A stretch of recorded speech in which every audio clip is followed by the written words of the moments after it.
Chapter 1716. 1716 Di Fui had been attacked front and rear and his face was as pale as snow with blood dripping from the edge of his lips. However, Gu Shijiu, who was still in his embrace, looked perfect. Di Fui had turned around and left when Mu Yin was about to rush over. He is protected by Shijiu, don't you dare offend him. Long Sai was shaking as he stood still. The despair on Di Fui's face does not look fake, so why did he do this? Why would he get himself into all that trouble? Long Sai was getting furious as he watched Di Fui walk further away. He yelled, Di Fui, why did she get to know you in the first place?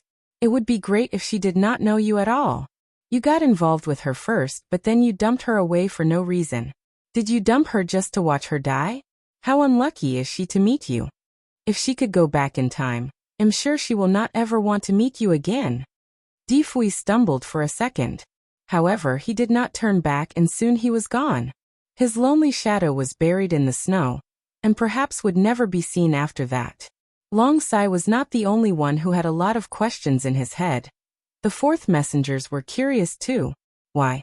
Why did the Lord do all that? The starry sky shone brightly tonight. There were so many of stars above the sky. Every now and then, there will be stars that are born and there will be stars that disappear. But does anyone notice this? Originally, there were two big bright stars in the sky. However, one has gone and the other was about to fall any time now. In a blue garden, all kinds of flowers were blooming. There were two rocking chairs in the garden. At that moment, the two rocking chairs were parallelly placed next to each other, and the two people were also lying on the rocking chairs side by side. One was wearing a purple robe with black hair while the other was wearing a green dress with long black hair as well. One was a male, and the other was a female. Unfortunately, one was alive and the other was dead. Those were Di Fui and Gu Shijiu. One of Di Fui's hands wrapped her in his embrace, while the other hand was holding her hand tightly. That was the intimate interaction they used to have when they were deeply in love. However, he has not done this for a long time. Their fight eventually caused her collapse as she struggled to adapt to life without him. He was similarly sad and he even had to stop his desire of pulling her into his embrace. Finally, he could now hug her as long as he wished and enjoy the starry sky together. In fact, he knew that she was always looking forward to this. Unfortunately, he could not fulfill her dream when she was alive. Tragically, she will not know anymore. He heaved a sigh of grief as his broken heart cramped. Shijiu, let me teach you about astrology, okay? I actually wanted to teach you about this a long time ago, but I just did not have the courage to do so until today. Di Fui whispered. They looked very lovely at that moment with Gu Zijia's head rested on his collarbone. Shijiu, do you see that big star? It is the king star, and it represents the king of this world. Yeah, this is the one I've once shown you before. At that time, I cast a spell to make it look bright and shiny. In fact, it was going to fall soon. Shijiu, do you remember there was another bright star which was almost as bright as the king star, and you said you wished it could be the star that represents you? Ironically, that is you. You were supposed to be the new king star. Shijiu, the sky could not have two suns and the people would not need two kings. No one could change it because this is the natural principle of the world. Di Fui whispered softly while looking up to the sky. Chapter 1717. 1717. When the new king star rises, the old one will fall. I already knew it since 20 years ago. I knew that I am going to fall after 100 years while the new king star will be born. Thus, I had to train the new king star, and then immortalize her after passing all the responsibilities to her. I have been living for more than 10,000 years. Hence, I have already gotten used to matters about life and death. Thus, immortalization is nothing to me because I don't really care much about it. However, the only regret I have is never falling in love with someone even though I have witnessed so many legendary love stories.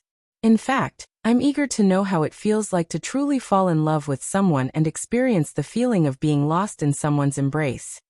Di Fui continued.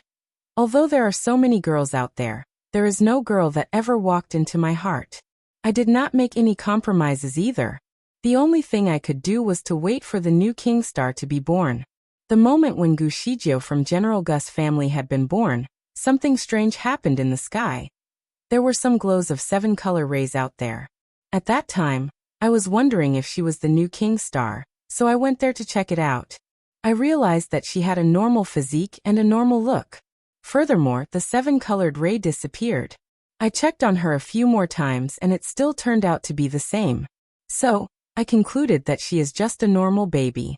I foresaw that this girl will face a huge life or death situation when she turns 12 years old, and there was a low possibility that this girl can pass through this trouble. Difui covered Gu Shijie with an extra piece of clothing while he was talking. At that time, even though I thought that she was not going to be the new king star, I did not lose hope on her yet. That time, her mother wished to keep her safe, so she begged me to get engaged with her daughter. At that time, I did not care about marriage, and I did not think that she could survive through the fatal situation awaiting her when she turned 12. So I accepted the request of her mother to get engaged with her even though she was just a baby. I had put a seal on her and changed her facial appearance by growing spots on her forehead. The terms and conditions of the marriage were very harsh as I did not think that she could make it. But somehow, she was possessed by you after she died. Maybe this is what we call destiny. God made you appear in this form. Do you still remember the first day we met? I turned myself into a jade statue to practice asceticism, and that time you came in and took off my clothes, and you even touched me. At that time, I was very angry and amused because it was the first time that I have been molested by someone. So I have decided to find you and take revenge. Shijie, you were as sneaky as a catfish. You always had ways to escape from me. You also successfully drew my curiosity. That was the first time I got so curious about someone.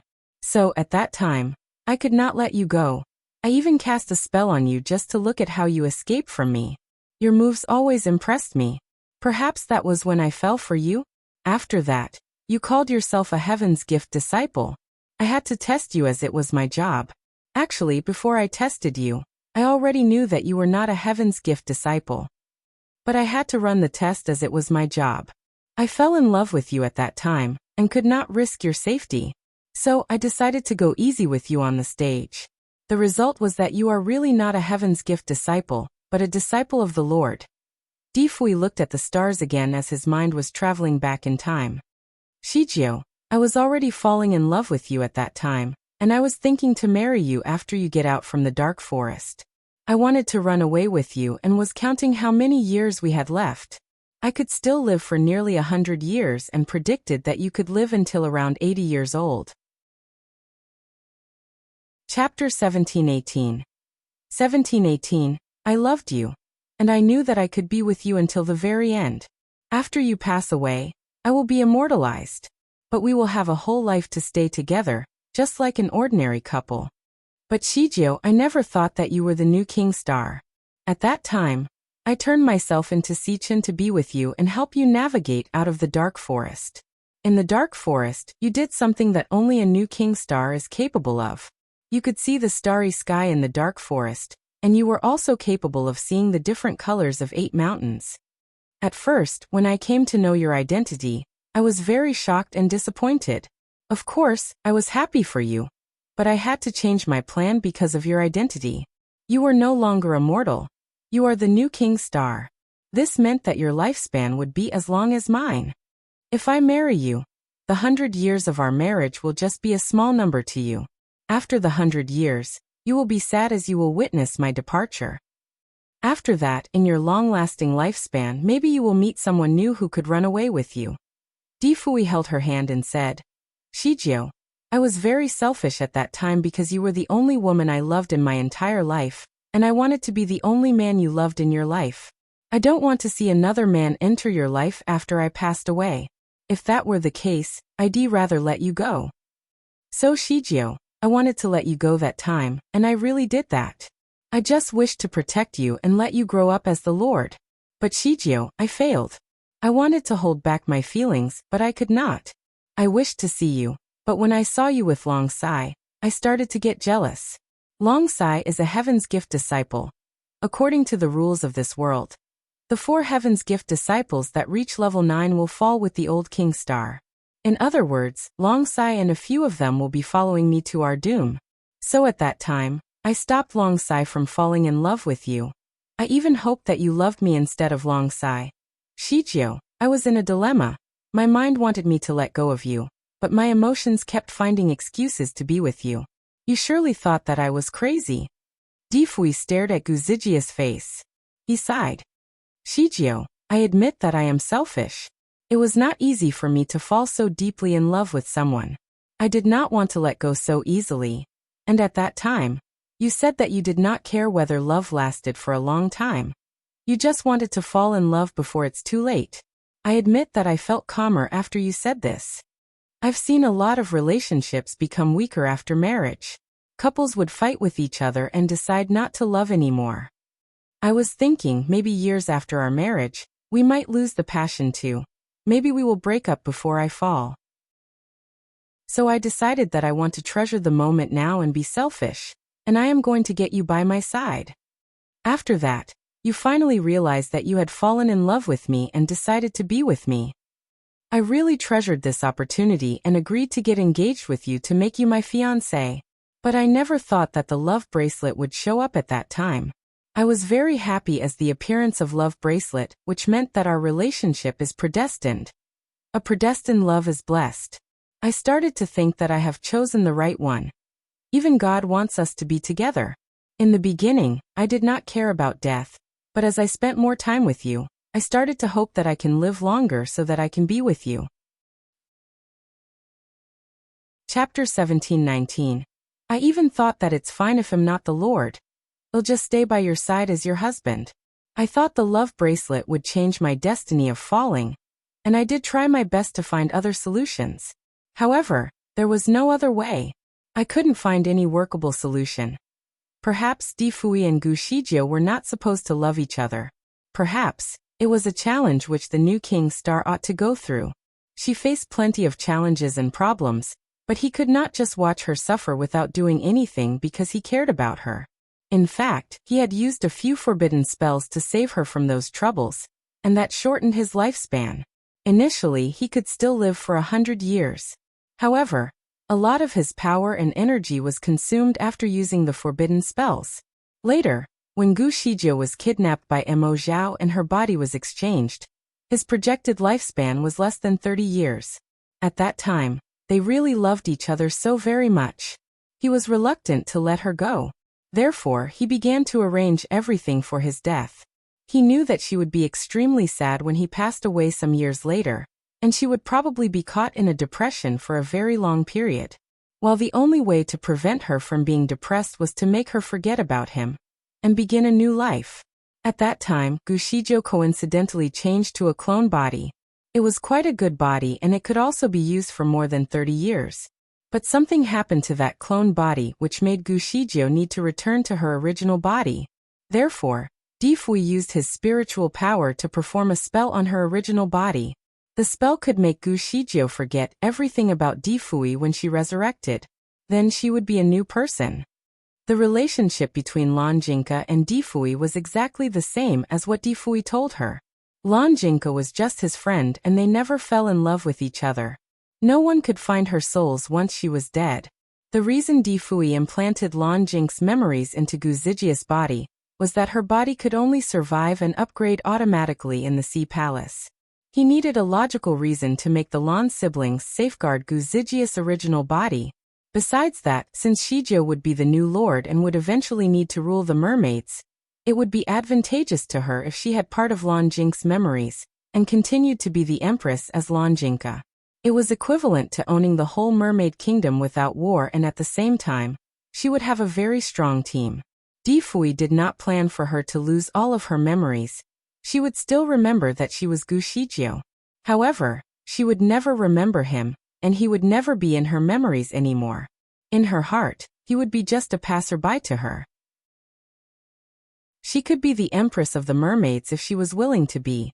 Otherwise, she could continue fighting on the land until she takes over the throne of the Lord and become the strongest person in the world. Difui had everything well planned and everything was under his control. Unfortunately, Gu Shijio fled away and ran into a forbidden land, while he also took a risk and entered the forbidden land just to find her. They got married and stayed by each other's side as husband and wife for 8 years in the forbidden land. However, the world was already in chaos when they were out. He just impulsively wanted to stay by her side and be trapped in the Forbidden Land for 8 years. That indirectly led to the people suffering from the disasters caused by counterfeit celestial masters. In fact, it was very serious misconduct from the Lord, coupled with the fact that he and Gu Shijie killed a fairy from the heavens when they tried to save the people. He received a new punishment from the heavens. After all the rewards and penalties, Di Fui only had 1 year left to live. Chapter 1720. Initially, Di Fui planned to spend a good year with her, and then let her return to her original body when it was about time for him to fall. Unfortunately, he did not expect her clone body to encounter a heavenly penalty and turn into a monster that could absorb spiritual power from the people around her. Besides that, the conditions seemed to be getting worse. People will start seeing her as a monster as time went by. Thus, it was also harmful to her soul if she continued to stay inside that body, and it was possible for her to lose control over her mind as well. The only way to save her was to let her return to her original body. Thus, Di Fui sent her back after spending a day with her in the Crystal Palace. Before this, he had applied a spell on her original body. Hence, he thought that she would not remember him anymore when she returned to her original body. He thought they would never have the opportunity to interact anymore, and the most he could do was to safeguard her secretly and help her to kill Mo Zhao. Therefore, he left right after he sent her to the Sea Palace, so that he could get busy with all the work he needed to accomplish in order to return her a peaceful world. He thought that when they met again, he would be just another stranger to her.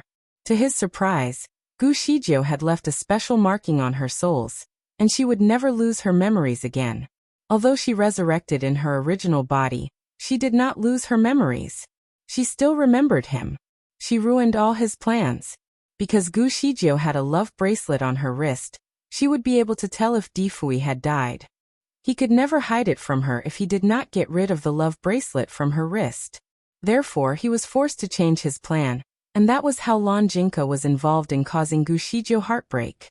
He knew that she was a strong and passionate girl, and she would never be one's substitute. Thus, she would definitely ask for a divorce when she finds out he loved someone else. To his sadness, he finally achieved his goal. Gu Shijie asked for a divorce, and the love bracelet finally disappeared from her wrist. She was in pain, and he did not feel good either. It was the pain of being apart, and the pain of saying the last goodbye. In fact, it was very difficult to tell which one was worse than the other. She loved him more than herself. Hence, Di Fui knew that she would probably follow him if he dies. However, she was the new lord. Logical speaking, she would not die, and her wish might not even come true even if she committed suicide. She would be alive, and she would live for several centuries like a zombie and bury herself in pain for a long period of time. However, based on her personalities, if she was betrayed, the first thing she would do was to grow stronger instead of committing suicide. Just like what she experienced when Long Sai betrayed her. She just wanted to be stronger and live to shine. Based on Gu Zijie's characteristics, she would get over it very fast, though she would be depressed from the betrayal. However, she would shine brighter after several years and probably fall in love with someone better, and forget about everything between her and Di Fui. Di Fui's plan was almost similar to Mo Zhao's analysis. He broke up with her by using the betrayal strategy so that she would hate him and refuse to listen to any news about him. Therefore, she would never know when he dies. He would arrange for the 4 messengers to camouflage him and show up in public once every decade after he passed away as a feint of him being still alive. However, since Gu Shijie would him, she would not pay much attention to him. By the time Gu Shijie would find out about his death, it could already be a few thousand years later. The sky in the Crystal Palace was always blue. Di Fui was walking on a street covered with crystals, and he passed by many basilicas in the Crystal Palace as he carried Gu Shijie in his arms. This place belonged to him, and her and their footprints could be traced in every single spot of the palace. There was a phrase, Tian Chang Di Jiu, engraved on a crystal. Some of the engravements were done by him and her. Di Fui and Gu Shijie. There was a big heart with both of their names inside it, along with a silver arrow that penetrated the heart. Di Fui had said that it was not a good sign when he looked at it, as the arrow penetrated the heart, But Gu Shizhou told him that was the arrow from a cupid which represents the eternal love for the two of them. Shizhou, I thought my plan would be the best way forward for you, but… Shizhou, do you regret knowing me? Honestly, I regret. If I didn't tease you when we just met, we might not end up suffering this great tragedy, and you wouldn't be as hurt like this. Shizhou, you don't know that I've never failed you before this. Shizhou, I'm really sorry, it's my fault. Shizhou, I didn't like this place originally. However, I fell in love with this place since I brought you here. I even wanted to immortalize myself here, and slowly disappear. He continued walking with her in his arms, and finally, they arrived in a well-decorated room. That was the most beautiful bride chamber in the world, and it was once her favorite places. Both of them spent their happiest day in there, and it was also the one last time they loved each other. Shizhou. Di Fui carefully placed her on the bed and lied beside her. Shizhou, you've hinted me several times to propose to you because you wanted to marry me. I'm such a jerk and always pretended and neglected your wish. You must be so disappointed. I owe you a grand wedding. Am I still qualified to propose to you? He held her hand, but she was still lying there with no response. Her eyes were closed as if she was sleeping soundly. However, he understood. He knew she would never come back anymore. He took out a ring. It looked so beautiful and fine with a gem that was as bright as a star. Shizhou, do you still remember this ring? You left this ring behind when you fled away from the wedding. I've been keeping it. After we broke up, I always look at it whenever I missed you. He paused when he said that, and then reluctantly smiled as he put the ring on her finger again. Shizhou, you look so beautiful with this ring. Di Fui's voice was rather hoarse. Slowly, he held her hand and placed a kiss on the back of her hand. He then put on another ring on his own finger, and held her hand tightly. The shadow from the candlelight was twinkling, and both of their shadows were reflected on the bed drape as if it was their wedding night, and they were back to the honeymoon period. He hugged her in his embrace as he slowly closed his eyes. Why the *CK did you do that if you knew this is the ending? A golden sentence flashed across Di Fui's mind. It was the firmament stone. It was still coiled on Gu Zijika's wrist. It was sleeping as if it was recuperating, but it had awakened recently. Di Fui could always interact with it. The firmament stone used to utter weird and hurtful things to Di Fui whenever they met. In fact, Di Fui would have sealed its spiritual consciousness and let it continue to hibernate if nothing serious happened. However, regardless of what it said these few days, Di Fui quietly listened without arguing or interrupting as though he was punishing himself with it. My lord, in fact, you deserve this. Since both of you escaped from the Forbidden Land, you shouldn't have broken up with her. I knew the secret of you falling shouldn't be revealed, because all the karma would fall on her if it were to be leaked out. However, you could still spend a year with her and both of you would have had a very happy year. Di Fui remained silent. Indeed, he should have done this if he could be selfish. 1 year later, he could escape from heartbreak because he would know and feel nothing when he immortalizes. However, what about her? She would probably collapse when she finds out her beloved just passed away all of a sudden. If a couple was meant to go through such a cruel experience of being apart forever, the one who passes away would be free, but the one who was alive would be suffering. Especially in this case when Gu Shizhou would live for a long time. The pain and grief would continue until the end of her life. He did not want her to experience such cruel pain. Hence, he decided to carry out his plan. Perhaps it was destiny, and there was nothing Di Fui could do about it. My lord, I heard your inner voice. In fact, you did it for her good sake. I'm sure she will be very happy and forgive you if she knows it. Even until the moment before she died, the thing she cared about the most is you, even though you told her you did not love her, and you took her as a replacement. She fought with Mo Zhao in that manner, because she wanted to fulfill your wish, as she did not want to see your hair turn white because of this matter. She always said that she hated you. In fact, she still couldn't let you go and she still wanted to make your dream come true.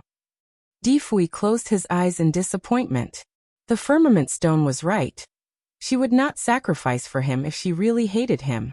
She sacrificed herself just to give away the body so that he could get Longjinka back. If she could be slightly more selfish or hate him a little bit more, the ending might be different, but she still loved him wholeheartedly. His heart felt as though it was penetrated by a thread that was slowly pulled tighter and tighter. He held her little hand tightly as there was nothing else he could do. Her little hand was freezing, so he tried to warm it several times, but none of the attempts worked. "Hey, my lord. Are you going to just stay here forever? It's chaos out there. You need to go out and calm them down." Difui's eyes remained closed. What does it have to do with him? Even though there was a disaster outside, Gu Shijie was gone. Everything was meaningless to him regardless of whether the world was in peace or chaos. There were only 5 more months to go. He would stay beside her for the coming 5 months because he did not want to be apart from her anymore. He would not let anyone disturb them until the day he immortalizes. The firmament stone seemed to have read his mind. In a panicked state, it shouted, "My lord, you can't do this. The new lord is dead, and if you just immortalize this way, the entire world would collapse, and everyone would die." The firmament stone immediately leaped into midair, and continuously spun in the air with an image projected in the air. Inside the image, volcanoes erupted, many meteorites fell from the sky with a lot of dust that covered the sky and the sun. The day turned into a dark sky, and there was no sunrise. Most of the ground was covered by the seawater, and the victims who were trying to escape were not only flushed away by lava, but also hit by the meteorites and drowned in the floods. It was a scene of the apocalypse. The firmament stone was very patient. "My lord, look, this is the scene after you immortalize. You've been safeguarding this continent for more than 10,000 years. Would you not miss it even if you don't love it? I'm sure you wouldn't want it to be destroyed, right?" Difui still remained silent as though he was meditating. The firmament stone circled his body as it blinked. It played another scene for Difui which showed the little fox and Yanchen.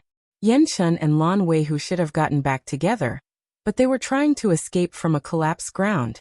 However, who could escape from such a terrifying disaster? Although they had very good kung fu, it was not sufficient. Yanchen flew away from the ground with Lan Weihu, and they managed to avoid the lava and floods. However, they did not manage to escape from the falling meteorites, and Yanchen was hit by a giant rock and crashed on the ground when he tried to save Lan Weihu. He fell into a pool of lava while Lan Weihu screamed aloud as she watched the scene. "Brother Yanchen." Eventually, she jumped into the lava too. Occasionally, Qianlingyu, Beilisu Luozhanyu, Gu Xietian, Luo Xinglan, and many others appeared in the scene. Many people from Tianju Hall, and some of Gu Zijia's friends and relatives were engulfed by all the disasters one by one. It was extremely disgusting and cruel. The firmament stone also added extra audio.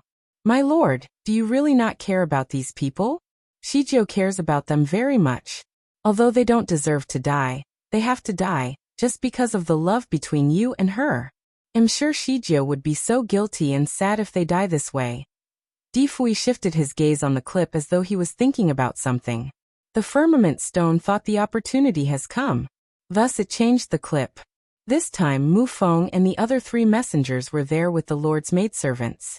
Certainly, the 4 messengers were important to him. However, the maidservants were also loyal to him, and many other people have risked their lives for him. Unfortunately, none of them made it through disasters. They have tried so hard to improve their spiritual power in order to be his servant. Hence, they certainly did not want to die this way.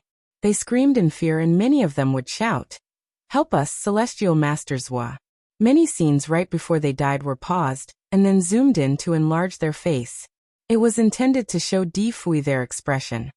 "My lord, do you also not care about these people?" Difui looked pale, but he still remained silent. Although he was immune to life and death, he still cared about those people in the clips and believed that they did not deserve to die. He could neglect his life, but how about those people? Difui shifted his gaze back to the firmament stone. His gaze was firm and sharp. Hence, the firmament stone immediately took a few steps back. "My lord, why do you stare at me this way? I just didn't expect you to know so much." The firmament stone was an arrogant jade, but it was quite humble in front of Difui. "I am the firmament stone though. I know most of the things in the world. Can you see the future?" The firmament stone blinked. A little. Di Fui's voice turned icy. So, you already knew what Shijie would go through today? The firmament stone was shocked. No. No. Her action was beyond my imagination. I really didn't expect that. In fact, I never thought that she would die. Di Fui's eyes sparkled. You really think this way too? Of course. She is the new lord, the new master of this world. Logical speaking, she wouldn't have died no matter what. Di Fui's gaze looked dim again. It was right. Logical speaking, the lord wouldn't die unless it was time to go. Back then, he had gone through several very dangerous situations. However, he made it through every single time, and even improved his power every time. Sometimes he was too bored with life. Hence he even thought of killing himself. From there, he experienced some difficulties and pain, but he could never die. The only way was for the omen to replace him. My lord, in fact, I'm also wondering about this. The future lord could be killed by the omen before she is mature, but she is supposed to be blessed by the heavens once she achieved a level 10 spiritual power. She is not supposed to die before the time comes. However, she is dead this time, and this is strange. The firmament stone circled around Gu Zijia's body and coiled on her wrist for a while. She is really dead. I cannot feel her soul. Di Fui looked at her in his embrace. In fact, he did not believe that she was really dead. He had tried to call her soul several times before, but did not receive any response. There were only 3 possibilities for this condition. Firstly, she was dead. Secondly, she was reborn. Lastly, she had immortalized. However, he witnessed her souls broken in his embrace. It was impossible for her to still be alive. Also, it would take time for her to be reborn. Especially for those whose souls had broken into pieces. They had to gather their souls in order to reborn. Next, they needed to pass the bridge of helplessness and drink Mingpa soup. In fact, the process would take at least half a year to complete. Anyway, her souls were gone. While the third possibility did not seem to fit her case. Immortalization only happens when one's power was ranked at the level of a deity. This was non-reversible, and would only happen when the time was right. According to what he knew, a deity would completely disappear once he or she immortalizes. He would disappear from this world, and not even a single soul would be found. Gu Shijie was yet to be a deity, and it was not her time to leave yet. Hence, it was impossible for her to immortalize. The 3 possibilities were flawed, and Di Fui seriously had no idea what was happening. Since Di Fui was deeply in shock, he had been living a messy life recently, and was lazy to use his brain. The only thing he wanted to do was to make the world her funeral companion. However, he began to doubt her death since the firmament stone pointed out the information. He looked at the firmament stone, and recalled its origin was so special when it came to Gu Shijie. Besides that, it was Gu Zijia's little advisor, and it had some unique functions.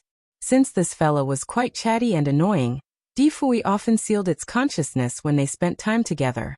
He did not pay much attention to it since he knew it was not harmful to Gu Shijie. Finally, he realized this jade was not as simple as he thought. Suddenly, Di Fui focused his full attention on the firmament stone. The firmament stone shivered as he stared at it. Why did you come to Shijie in the first place? Di Fui suddenly asked. The firmament stone immediately went stiff. It was a fate. Di Fui suddenly grabbed it. I want the truth. He grabbed it tightly until the firmament stone suffocated and screamed. Let go. Let go. Watch your action when you talk to an auspicious jade. Otherwise, you will be punished by heaven again. Di Fui immediately looked at it and caught the key point. Punished by heaven again? What do you have to do with heavenly law? The firmament stone remained silent. It immediately reversed. Don't know. What's heavenly law? Di Fui remained silent as he stared at it, but his gaze turned cooler now. The firmament was panicked. It was worried that he would squash it into dust if he was upset. It's related to a heavenly secret. I can't tell you. Di Fui was speechless. He did not expect there was any heavenly secret which he was not aware of. Di Fui refused to let it slide. You already knew she was the new lord when you found her, right? The firmament stone was speechless.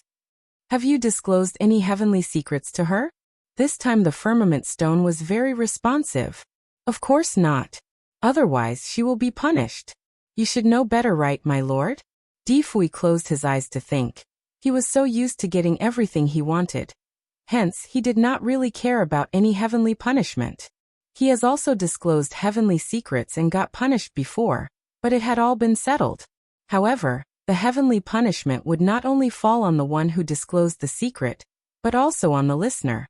There would be a tragedy that would ensue. Therefore, Di Fui would never disclose any heavenly secrets to the people he cared about in order to prevent them from being punished. The firmament stone was worried that Di Fui blamed it for causing Gu Zijia's soul to fade away. It quickly explained. I know what to say and what not to say.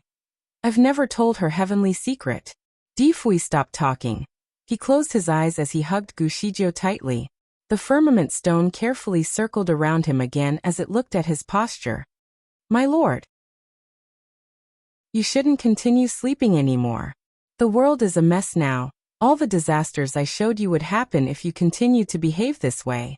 What should I do then? Di Fui opened his eyes. There are 5 more months to go. Do you think the heavens would assign another new lord with a level 10 of spiritual power again? Perhaps? The firmament stone hesitated to continue. I feel you should check the stars. Di Fui stared at it for a while. Did you sense something again? The firmament stone immediately ran away. I can't disclose. Di Fui came to the backyard again with Gu Shijio. He was stunned when he looked at the starry night. There were dark clouds in the sky and he found a strange star in the clouds. It was a 5-colored star. Though it looked big, it was quite dim. Apparently, it was surrounded by dark clouds. Hence, it could not shine. That was a substitute lord? To his surprise, there was a substitute lord. It seemed that heaven did not want this continent to be destroyed. Di Fui clenched his fingers as he looked at Gu Shijio, who was in his embrace. The throne of the new lord belonged to her. The firmament stone was so excited. My lord, look, there's a substitute lord. You just have to find him or her and pass everything on. Then the world would be saved. Therefore, my master would not get a mess when she returns. Di Fui was shocked. What did you just say? Your master returns. OF*CK. The firmament stone was panicked. Damn it. It seemed to have disclosed a heavenly secret. The firmament stone took a few steps back. I meant our new lord. There would be a new lord sooner or later. The substitute lord could only take over for 300 years, right? Di Fui grabbed it as he grunted. Are you sure you don't want to tell the truth? Did the firmament stone take him for a fool? The firmament stone still refused to spill the beans. My lord, heavenly secrets are always highly confidential and are not allowed to be disclosed. Otherwise, you will face a tragedy. Am not afraid. Tell me, don't you forget that I can also predict heavenly secrets. Hence, it's not considered as leaking even if you tell me. You've gone against the heavenly laws several times now. That's why you're not aware of this. The firmament stone was upset as it answered. Di Fui looked at it with an icy gaze. So what you showed me earlier is not a heavenly secret? The firmament stone could not respond. That was just a forebode. That shows the consequences if you continue to waste your time. Di Fui remained silent as he stared at it. Did it mean to say that incidents which were possible to happen would not be considered as a heavenly secret? Who the H*CK was this idiot trying to fool? Did it really think that Di Fui did not know the meaning of a heavenly secret? The firmament stone became more concerned as the conversation went on. Finally, it told part of the truth. Since my master is the new lord, she would not immortalize or die before the end of her life. She committed suicide using a forbidden spell without approval. And that is considered against the heavenly laws because she destroyed the world's balance. Hence, she deserves punishment. The punishment of the heavenly law is to let her reborn after several years with all of her memories, and she would know that you had fallen. Besides that, she would have nightmares about the past every single night, so that all of her memories would feel as though it just happened yesterday. That was too ruthless. Di Fui's face turned pale. Carry on. The firmament stone did not hide anything anymore. If you just leave the world behind and cause it to be destroyed, She would need to oversee a disastrous continent when it's time for her to take over. All of her friends would be dead, and she would live with regret and hatred. What is worse than being restricted from dying and being tasked to rebuild the entire continent until the heavens are satisfied with her performance? Only then would she be allowed to die and finally be free from suffering. Difui was extremely angry. Crack. A strong table beside Difui was broken into pieces. I was the one who broke the rules. Why should she deserve the punishment? The firmament stone trembled and agreed. You're right. It's indeed unfair. It also thought the heavenly laws were too harsh. It was helpless and sincerely felt that was too much for its master. Difui closed his eyes, and his fingers were moving in his sleeves as if he was trying to predict something. A moment later he opened his eyes, and his gaze fell on the firmament stone. I think the heavens got you to threaten me with her safety. The firmament stone remained silent. Perhaps it was true. The firmament stone did have such a doubt too. It carefully asked, "So are you?" Difui hated to be threatened, and no one would succeed in threatening him. Moreover, he has been breaking the rules for so many years. Why would he obey this time? What should I do? Difui seemed to be more relaxed now. The firmament stone heaved a sigh of relief. My lord, listen to me. It then told him a series of tasks while Difui quietly listened to everything. Casually he said, I can do all of these, but all the punishments on her should be waived. If someone must be punished, I'll take it all on myself. The firmament stone shone and blinked for a short while. Apparently, it was delivering certain messages to Difui. A moment later, several characters were flashed in Difui's head again. As long as my lord does a good job and the world is peaceful, her punishment will be waived. Keep in mind that the heavenly laws are no child's play. The punishment has to be imposed on someone. If you give your consent, I could punish you instead, but it would surely be different. Difui remarked lightly. I am aware of that. No matter the punishment, I am willing to accept it. The firmament stone glowed in vehemence. It had never thought that the Lord would go so far to protect Gushiju. Sigh, if only its master were here to see it. A rush of thoughts came upon it. My lord, you could actually request for my master to be reborn on this earth at a time which allows for both of you to meet once more. Difui paused for a while and replied faintly, Let her be reborn only to see me in my sorry state again. Firmament stone was initially puzzled but responded, So that you will not have any regrets. Difui hugged Gushiju and walked away. If it's possible, I hope that she will not remember me in her next life and forget me completely so that she may live freely in peace. Firmament stone was speechless. After faltering for a second, the firmament stone caught up to him and braced itself as it said, If she forgets about you completely, she could fall in love with someone else in the distant future. Could you live with that? Difui stopped for a second.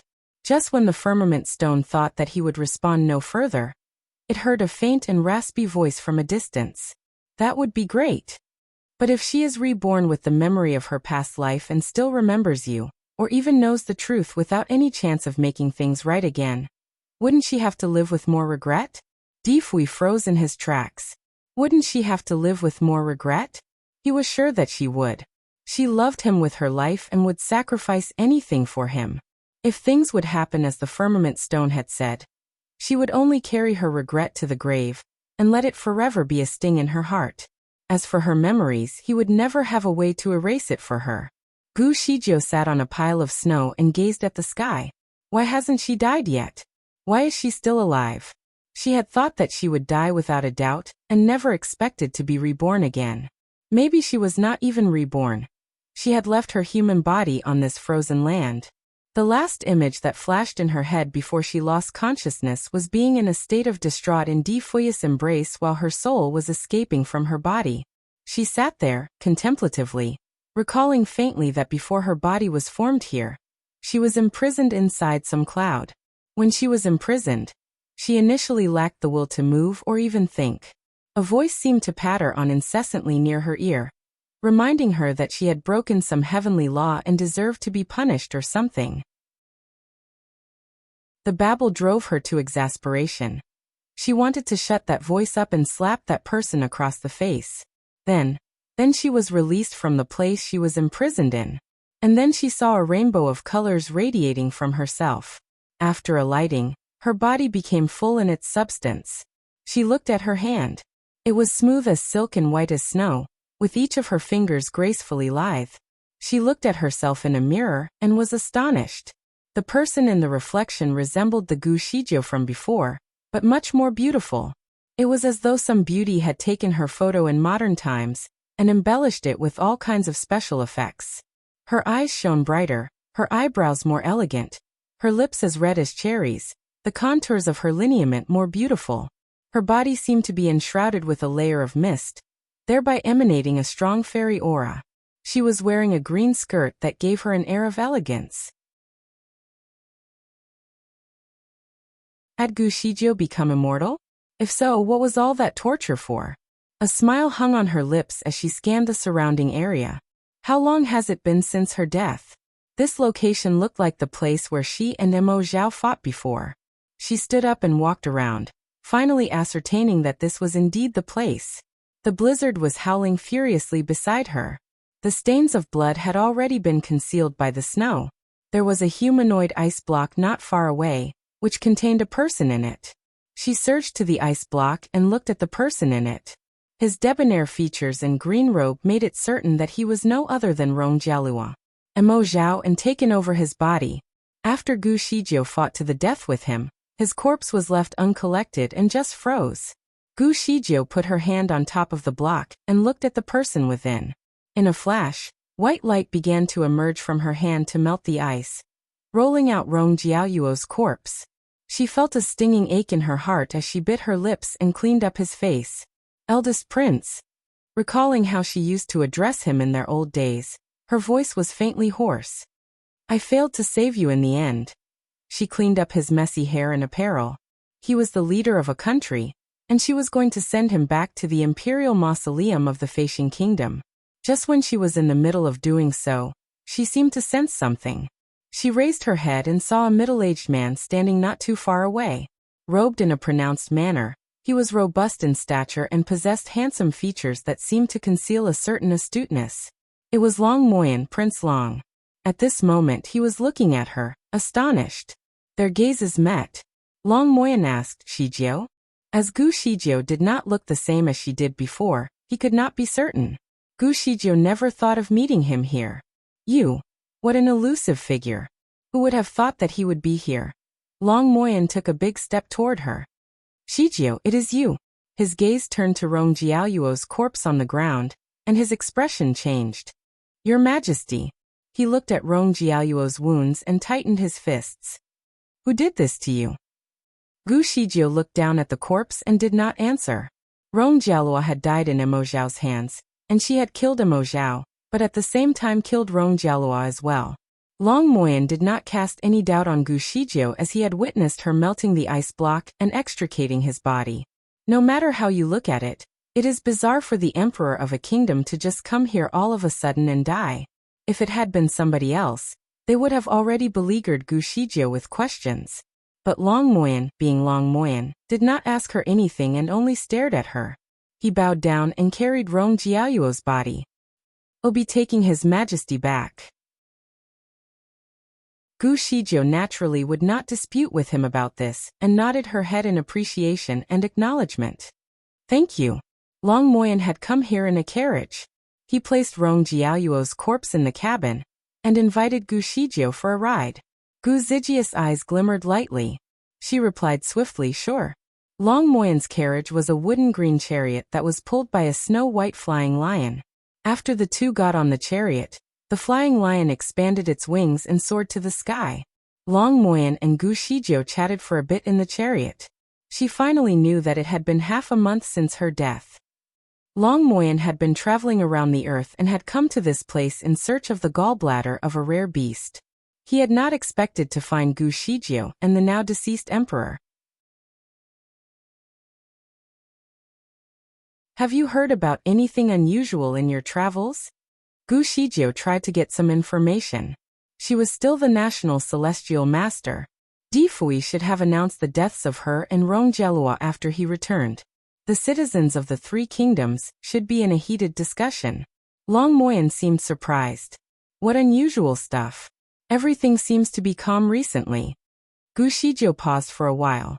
She asked, "Then why were you staring at me just now?" She thought that he knew she died, and found it odd that there she was alive.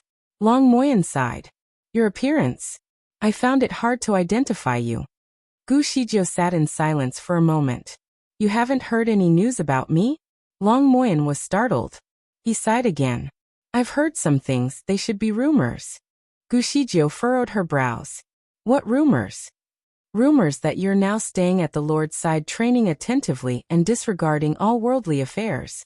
Some have even said that the Lord had intentions of passing the mantle to you." Gu Shizhou let out a laugh. "He is the Lord and not an emperor. He can't age or die. How could he pass the mantle to anyone? This rumor is ridiculous." Long Moyen laughed as well. "That's why I said rumors couldn't be trusted." Gu Shizhou lowered her eyelids slightly and pondered. What is Difui trying to do by not announcing her death?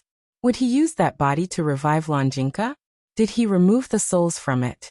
As Difui could gather souls, would it not have been easy for him to retain her sense soul? Gu Shizhou did not know how to examine spirits and could not detect if her sense soul was missing. She had to put the question aside. She laughed lightly in her heart at the thought of it. She had already died once and relinquished her body. She would have no ties with that person ever again. In that person's eyes, she should be already dead, right?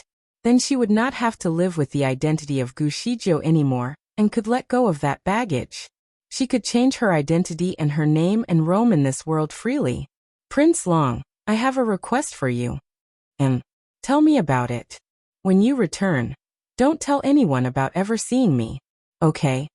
Long Moyen was a bit astounded, but he was never the inquisitive type. He nodded his head and replied, "All right." When he raised his head again, he was taken by surprise. Gu Shizhou seemed to have already changed her appearance. Although she still had the same attire and makeup, her appearance was vastly different than before.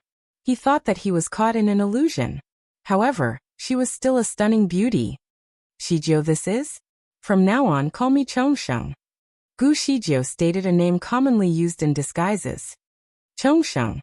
Long Moyen's voice rose quite a few decibels, and his eyes turned brighter as well.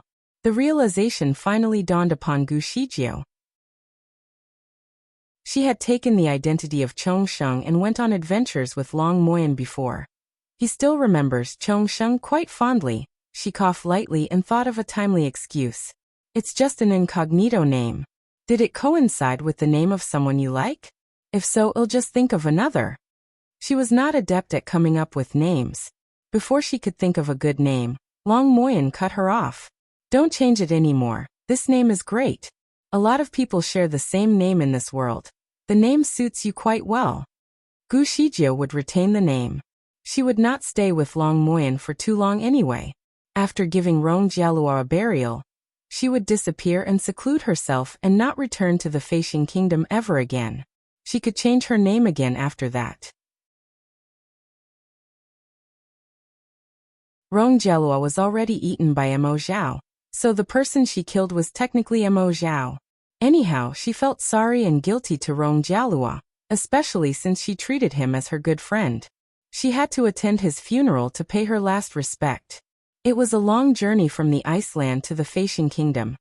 It would take at least 8 days to return to the capital based on the speed of Long Moyen's flying lion. That's not even taking into account the breaks they will take along the journey. Crowds of people began to appear in the distance once they left the abandoned Iceland. In the evening of the next day, both of them finally arrived in a city and checked into a tavern for a break. When they had some snacks in the restaurant, Gu Shizhou finally overheard someone talking about herself and the Lord. In fact, quite a number of people in the crowded restaurant were talking about the two of them. "You know what? I saw the Lord's vehicle yesterday." Someone initiated a conversation in excitement. Another man at the same table immediately asked, "Are you serious? How does it look like this time?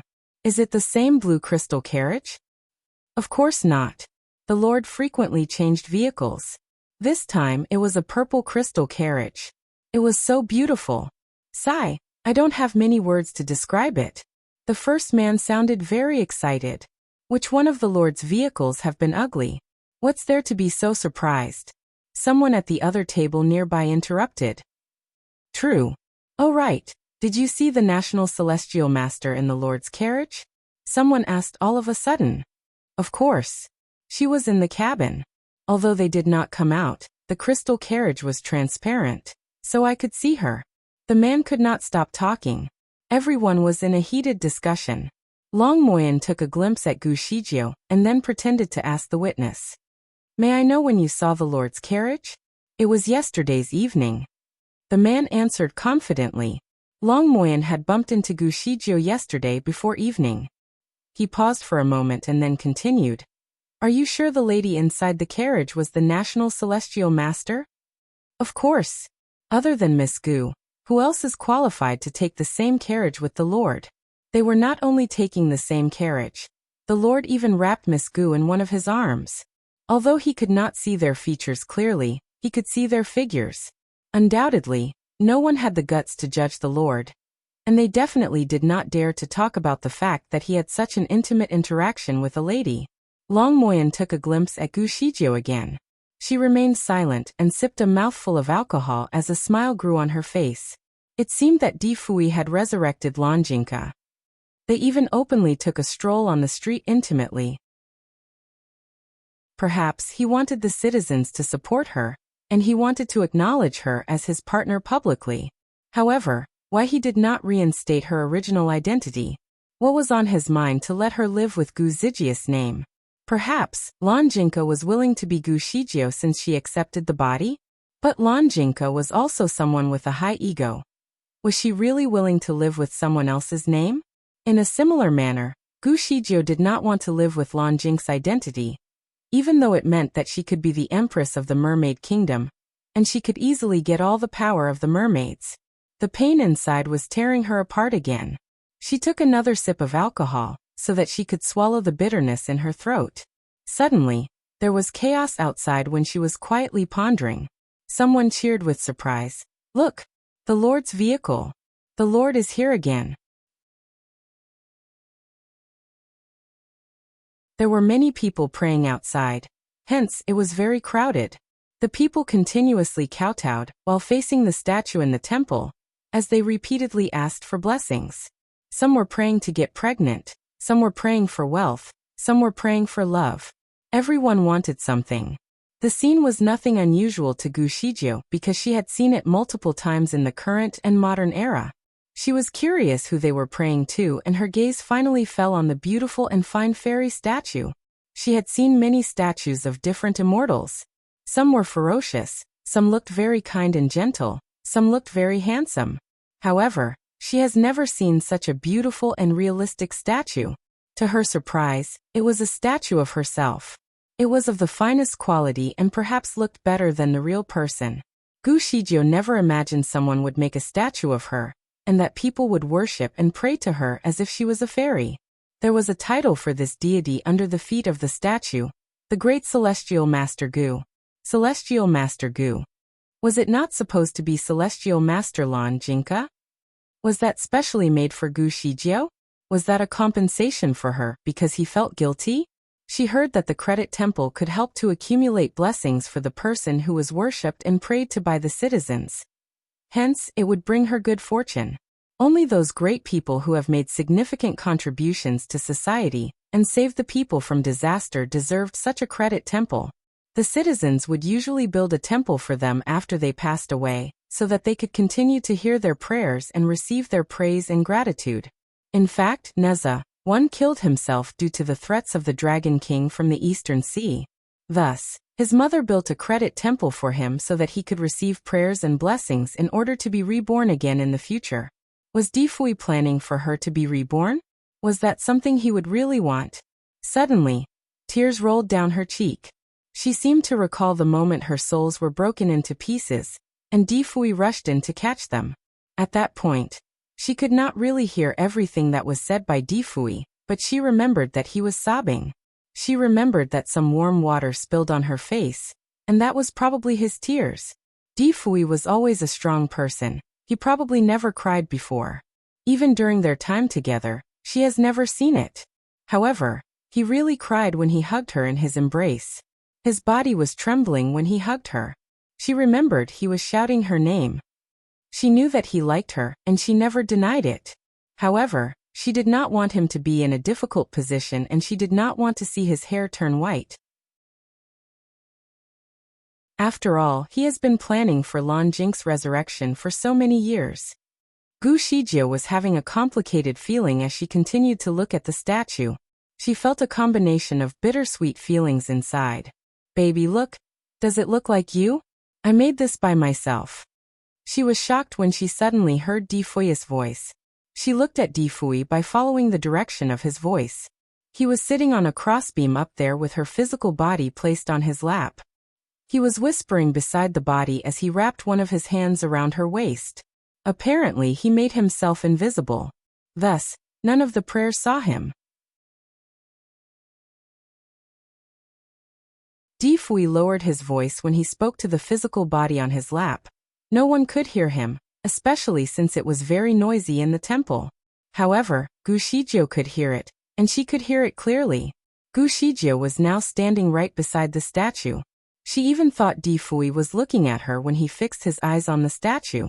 She immediately went stiff and quickly moved away. She took a glimpse at Di Fui and realized he was still looking at the statue without moving his gaze away. Perhaps he could not see her? Gu Shijie had no idea whether she should heave a sigh of relief or feel disappointed. She felt depressed whenever she saw him because he broke her heart. Thus, she did not want to see him anymore. However, she had a strange feeling this time around. Di Fui made a statue for her, and even asked the body whether the statue looked similar to her. Thus, did he think about Gu Shijie or Lan Jingka when he hugged the lifeless body in his arms? She circled around the statue once again, and turned back to check on Di Fui. She realized he was idling as he stared at the statue. In front of him, there was a 7-colored bracelet floating in the air. The bracelet was blinking as if it was talking to Di Fui. Little Tsang. It was the firmament stone. What was Di Fui saying to Little Tsang? Gu Shijie went closer to them, but unfortunately, they were using directed audio to communicate. Thus, she could never hear it no matter how close she was to them. In contrast, since she was too near to Di Fui, she smelled the unique fragrance from his body again. She felt an ache in her heart and quickly moved away. She took a look at the firmament stone again. Bast *RD. It even claimed that it was meant to be hers. However, it could not even sense her despite being so close to her. She could not help but take a glimpse at Di Fui again. He was still idling and his gaze was occupied with grief. He sighed softly. In fact, I really want to see her again, even if it's just once. I'll feel better as long as she's alright. Unfortunately, it would never happen anymore. His voice was extremely hoarse and he sounded helpless. Gu Shijie felt sorry for him. Suddenly, a question popped up in her head. Who was the one he mentioned earlier? Why did he say would never happen anymore? The firmament stone was still talking to Di Fui. It was the one who suggested the credit temple, as it might help to accelerate Gu Zhijia's rebirth. In fact, they could simply get some workers to build the statue. However, Di Fui insisted to make it by himself. He made 81 statues in half a month, and got people to build 81 credit temples around the continent. Certainly, he was very fussy with the location of the credit temples. Fortunately, all the credit temples were built in time with the Lord's order. Di Fui was extremely busy in the past half a month. Even the firmament stone did not see him taking any breaks. The wooden statues made by the Lord was full of spiritual power. Thus, the people were amazed by the statues when they came to the credit temples. Certainly, they would burn more incense and pray sincerely. All the temples were fully occupied.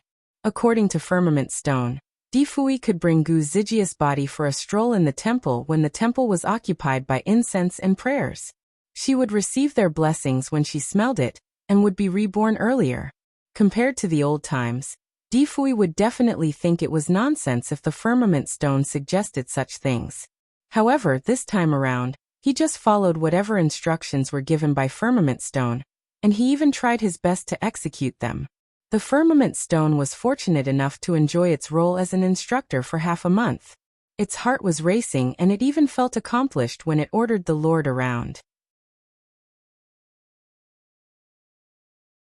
Di Fui was asking the firmament stone for the approximate time that Gu Shijie would be reborn. The firmament stone told him it would be in another 60 years after making a prediction based on its experience. 60 years was once a very short period to Di Fui. However, it was now a time period he would not be alive to experience. They would not be able to see each other again. He looked at the girl in his embrace and realized that he would never ever get to see her standing in front of him alive and talk to him with laughter. His fingers were gently touching her lashes. Softly he whispered, "Shijie, forget about me when you come back, and live a good life after that." Gu Shijie was shocked. She was furious when she heard the first part of his sentence. He always wanted to be forgotten. Who or what did he think she was? A computer hard disk? Did he think she could just simply delete all the data in her head whenever she wanted? However, fear crept into her heart when she heard the last few words. He sounded like he was speaking to her for the last time. Or was she overthinking? She quickly took a glimpse at him again. He did not wear a mask today, and it was probably because he was invisible. Gu Shijie noticed his face looked very pale even though his white hair was now black again. Besides that, there were 2 dark circles under his eyes, and his lips were pale as well. Gu Shijie wanted to check his pulse, but she realized that she probably would not be able to touch him. Was he too exhausted? It was rare to see him in such a pale appearance. While she was still idling, a sudden noise was heard. It was the voice of a lady. "Oh, what kind of temple is this? Celestial Master Gu's temple? Which Celestial Master Gu?" Certainly, Gu Shijie was very familiar with this voice.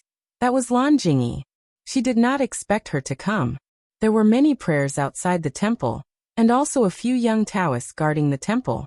The young Taoist answered, "This is National Celestial Master, Miss Gu." Lan Jingyi chuckled sarcastically. "Gu Shijie, are you sure? She is still alive. So why did you build a temple for her?" The young Taoist was slightly pissed. "I hope you watch your words. I know Celestial Master Gu is still alive. This is her credit temple." Lan Jingyi shouted with a high pitch, "Credit temple? What honor does she have to own a credit temple? This is absurd. Let me take a closer look." "Hey, Jingyi, don't be reckless." Lan Yaoguang just arrived. However, he did not manage to supervise his sister properly. Shua. A blue shadow flashed and Lan Jingyi appeared in the inner hall. She seemed to have recovered because she looked completely fine except for her pale face. Gu Shijie took a glimpse at Di Fui. He has straightened his body but had a frown on his face. He looked upset. Lan Jingyi was so angry as she fixed her eyes on the deity statue. Gu Shijie is definitely too arrogant. My brother Huang is such a mighty man, and he doesn't even have one.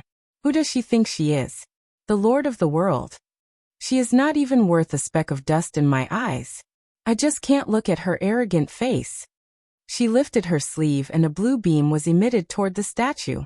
She was going to destroy the statue. She was known for acting recklessly. It was too sudden and the young Taoist did not have time to stop her. Even if he was prepared, there was nothing he could possibly do since Lan Jingyi was much more powerful. Lan Yaoguang just rushed in and did not manage to stop her either. He shouted, "No!"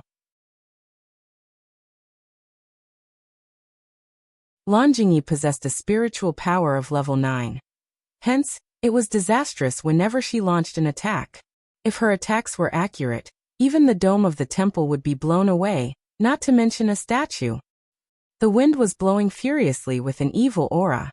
Right before the blue ray hit the statue, a colorful ray suddenly flashed in from nowhere and engulfed the blue ray. The blue ray faded away as the colorful ray shattered it into pieces. In addition, the colorful ray was now headed toward Lan Jingyi. It was as if a colorful dragon crashed right into Lan Jingyi's face. She was too stunned to do anything. Ah! A loud scream was heard, followed by Lan Jingyi's body being thrown out of the temple. Bang! Lan Jingyi seemed to have crashed onto something as the leaves from a big tree outside the temple fell all over the floor. Everyone was stunned. No one knew where the colorful ray came from. Was it the statue? The people in the temple quickly knelt and kowtowed in front of the statue after a short idle. Lan Yaoguang trembled and looked at the direction of the crossbeam. Brother Huang. A man slowly showed up in midair. He was wearing a snowy white robe with a mask that covered his face. There was a seven-colored auspicious glow around his body with an extremely strong aura. The Lord. That's the Lord. Oh God. That's the Lord. The Lord came to this temple. Initially, the people in prayer were still stunned.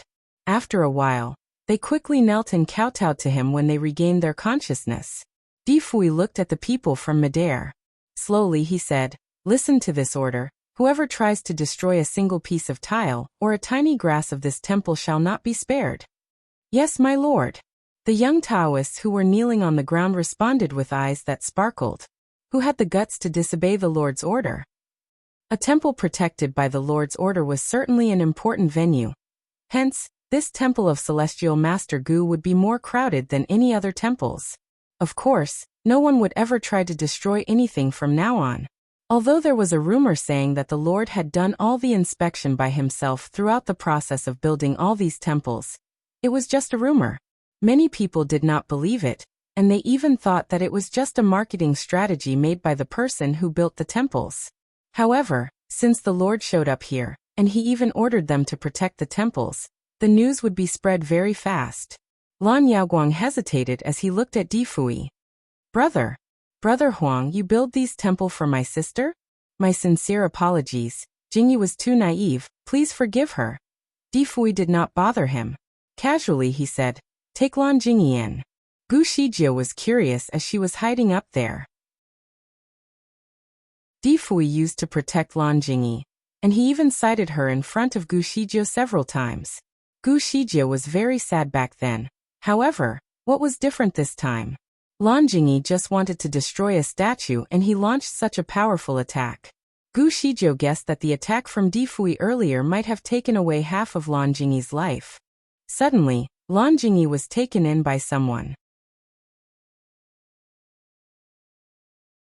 Di Fui's attack took away 2/3 of her life because she had transformed back to her original form. She was lying on the greenstone trail in her mermaid form. The crowd immediately screamed and cheered. Oh, it was a mermaid. It was a rare species and they finally saw a living one. The mermaids usually turned into human form when they went up to the land. Therefore, the citizens of the continent could not see their original form. However, there was one that just flew out from the temple. They certainly need to take a look since it was so rare. In the end, the crowd piled around and made up to 6 circles. Lan Jingyi's face was very red and she was embarrassed. Her arm was broken and 7 to 8 of her scales had detached from her tail. She almost passed out when she landed, and she could not even move now. She wanted to kill everyone who laughed at her, but she also wished to escape at the same time. Certainly, she wanted to find the one who attacked her. Hence, she immediately shouted when she regained her consciousness. Who was the bast *RD who attacked me just now? I'll definitely get Brother Huang to kill you. Before she finished, she realized someone had pulled on her tail. Mu Feng was very gentle. I'm sorry, the Lord asked me to take you in. Lan Jingyi suddenly laid her head down. She was very angry and ready to struggle. However, she went stiff when she heard what Mu Feng said. What? Mu Feng did not speak anymore. The prayers outside the temple looked at each other, and then quickly rushed to the doorstep. As they saw the Lord floating in midair, they quickly knelt on the ground. They would rather kneel than miss the drama. Lan Jingyi tried to struggle out from Mu Feng's grasp. Let go. A man and a woman are not supposed to have physical contact. Mu Feng had no choice. Fine. He immediately let go and Lan Jingyi slumped to the ground. Once again she experienced pain. If Lan Yaoguang did not manage to support her a little, her head would have crashed on the floor.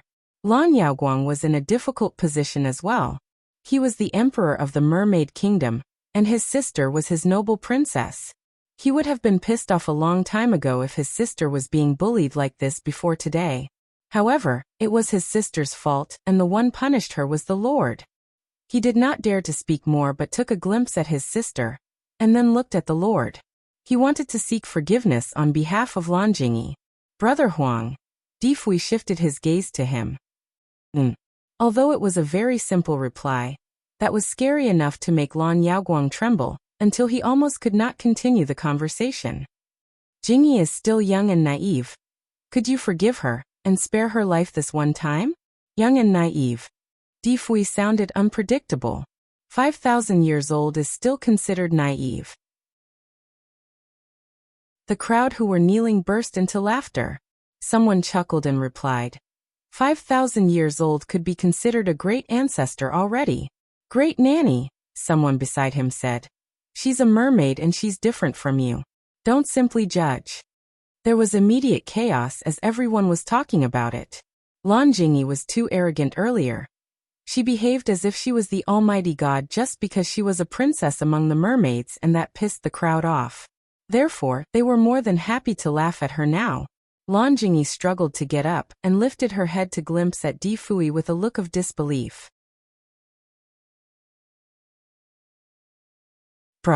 Brother-in-law, why did you do this to me? I just wanted to destroy a wooden statue. Gu Shijiu is still alive, but she built a credit temple for herself. How could you allow it? Even you don't have one. Brother-in-law? The Lord was the brother-in-law of this princess mermaid? It was definitely breaking news to the ordinary people. At this moment, everyone was looking at each other with a shocked expression. Lan Yaoguang just could not wait to shut his sister's mouth up. He immediately yelled, Jingyi, shut up. Shijiu is also our sister. She's not.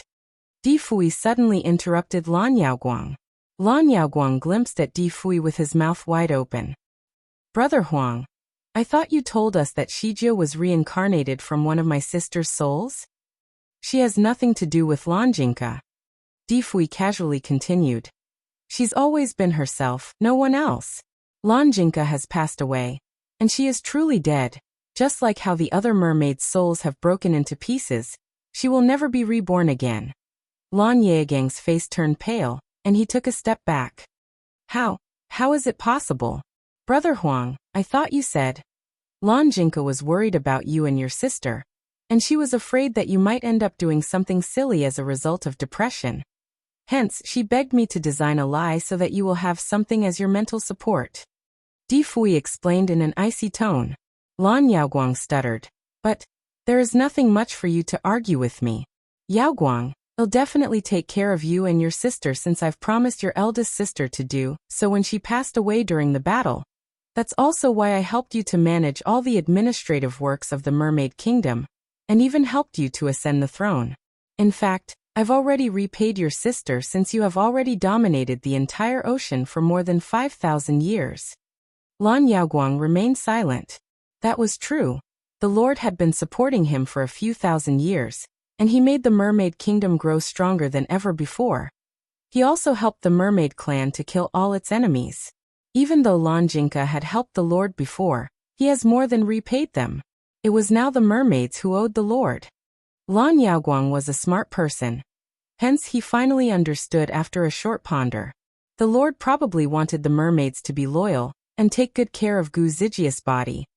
Hence he claimed that Gu Shijia was actually reincarnated from Lan Jinka. Upon this realization, he took a step back and glimpsed at the Lord. He sighed.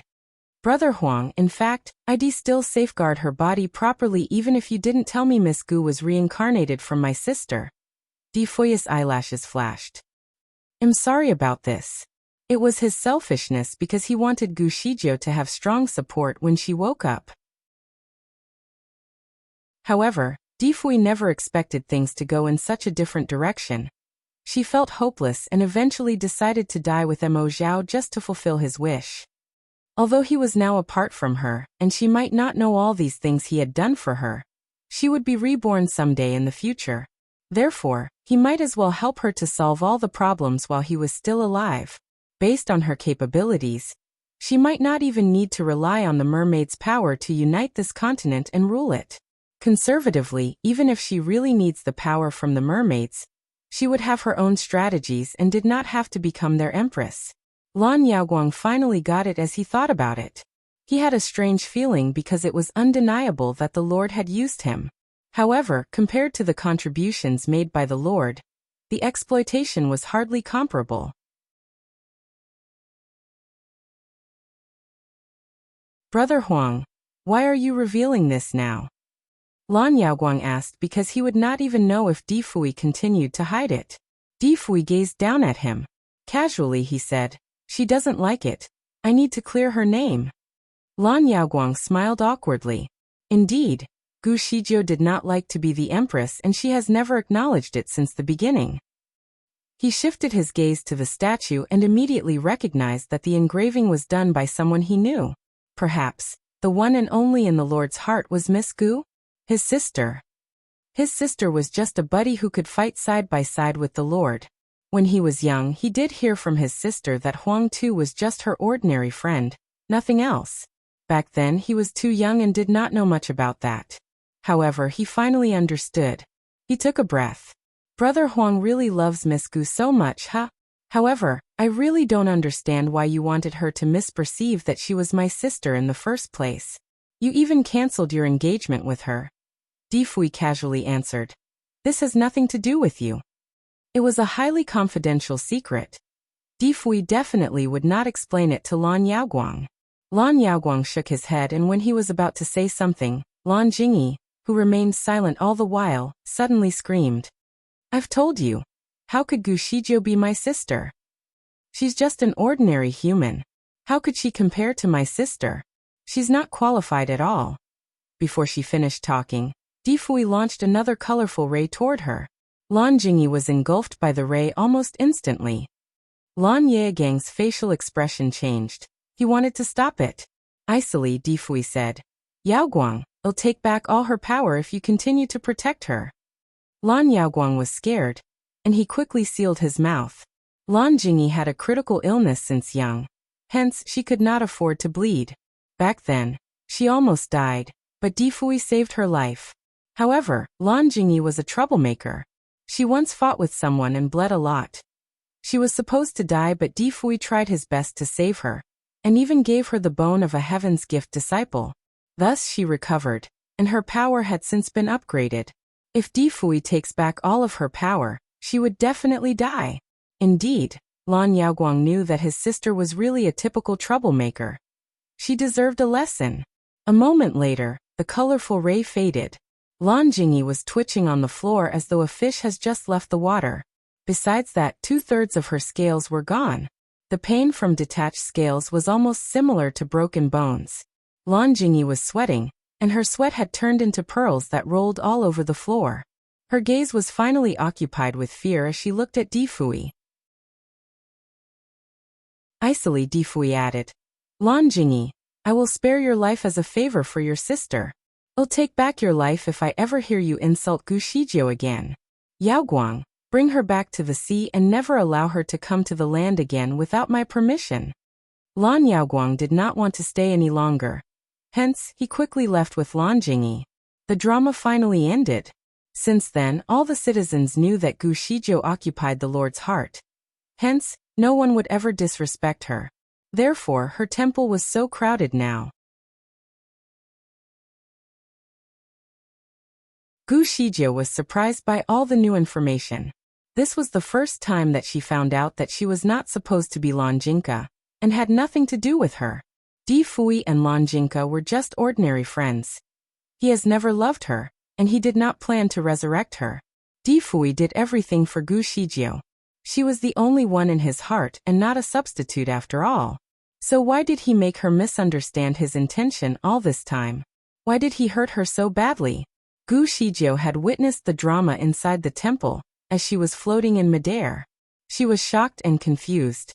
Her head was fuzzy, and she could not process all that information. She realized her thoughts were less clear when she was just a soul. Helplessly, she was still following Di Fui even though she was confused. Di Fui took her body inside a crystal carriage, and their destination was the next celestial Master Gu temple. Did he plan on bringing her body to every temple? Whenever he arrived at a celestial Master Gu temple, he would take a stroll in the temple with her body. This action was actually beneficial to her. He was sitting on a crossbeam again, and whispered to her again. After that, he would just stare at her statue as per the usual. Gu Shijiu was always nearby, and would look at Di Fui or her statue. Many things were lingering in her head, but she did not want to process them now. Instead, she only followed him everywhere and looked at him all the time. They have been apart for half a year. Although she hated him, she missed him too. She almost went crazy due to all the recent incidents. She hated him and missed him. That was exactly what she experienced in the last 6 months. Now she helplessly followed him around. She just wanted to look at him and never leave him anymore. In fact, she felt that was considered compensation for the grief she had earlier. She could recognize all the statues were made by Difui because all the artworks were very fine and detailed.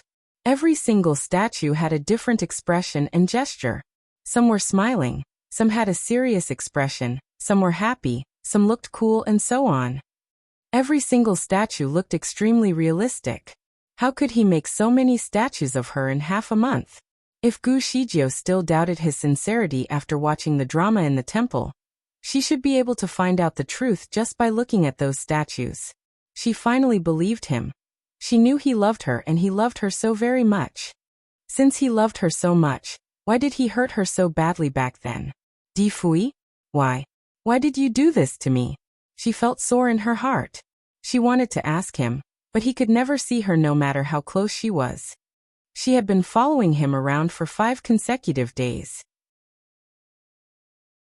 In the last 5 days he never stopped to take a break, but insisted to continue visiting every temple.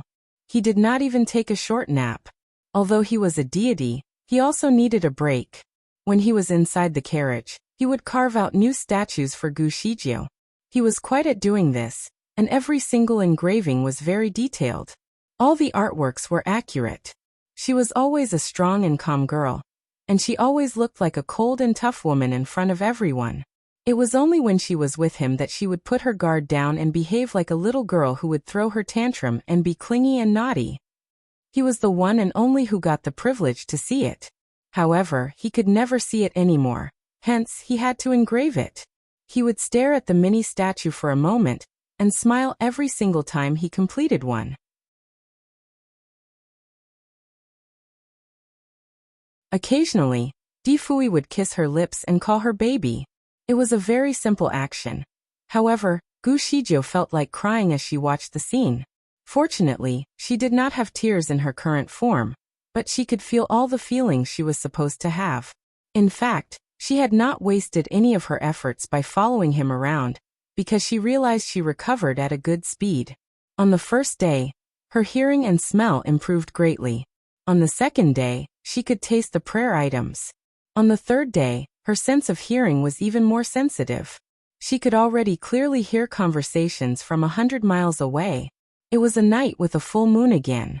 Difui got the staff of the tavern to get everything prepared, so that the 4 messengers could have a good rest. Gu Shijio somehow felt something was wrong with the 4 messengers as she witnessed them tear a few times. However, they always held it in and continued with the work assigned by Difui. Gu Shijio felt that Difui would probably take a good rest tonight. To her surprise, Difui made a table full of food and asked the staff to place it in the garden. He sat down with Gu Zijia's body in his embrace and looked up to the moon in the sky. He sighed. "Baby, today is the 15th of the month.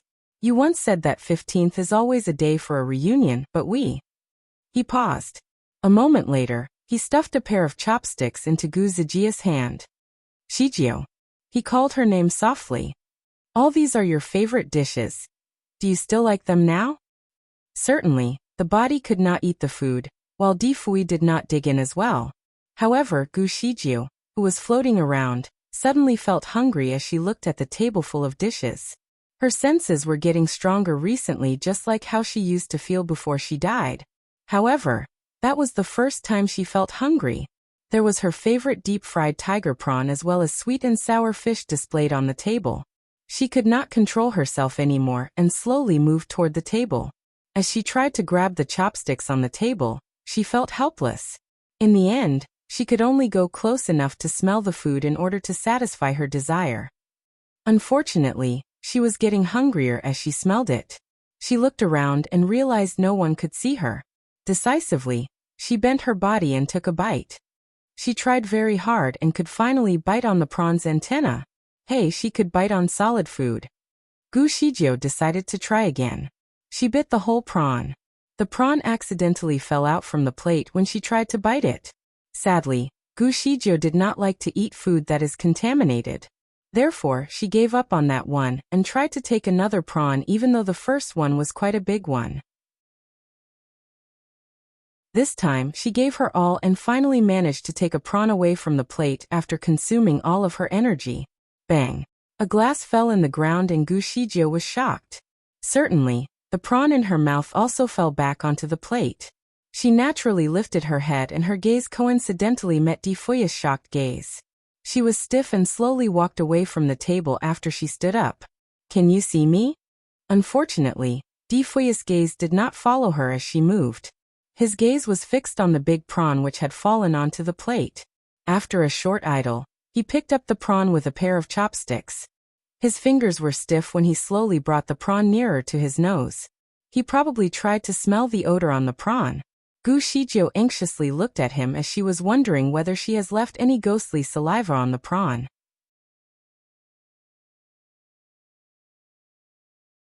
Shijiu, is that you? Di Fui suddenly stood up and quickly glimpsed around. Are you here? The night was cold and breezy. No one answered him. He still could not see her. Gu Shijiu looked at him from nearby. She could not tell how she felt at that moment. She was just right in front of him. She even answered him, but he could not see or hear her.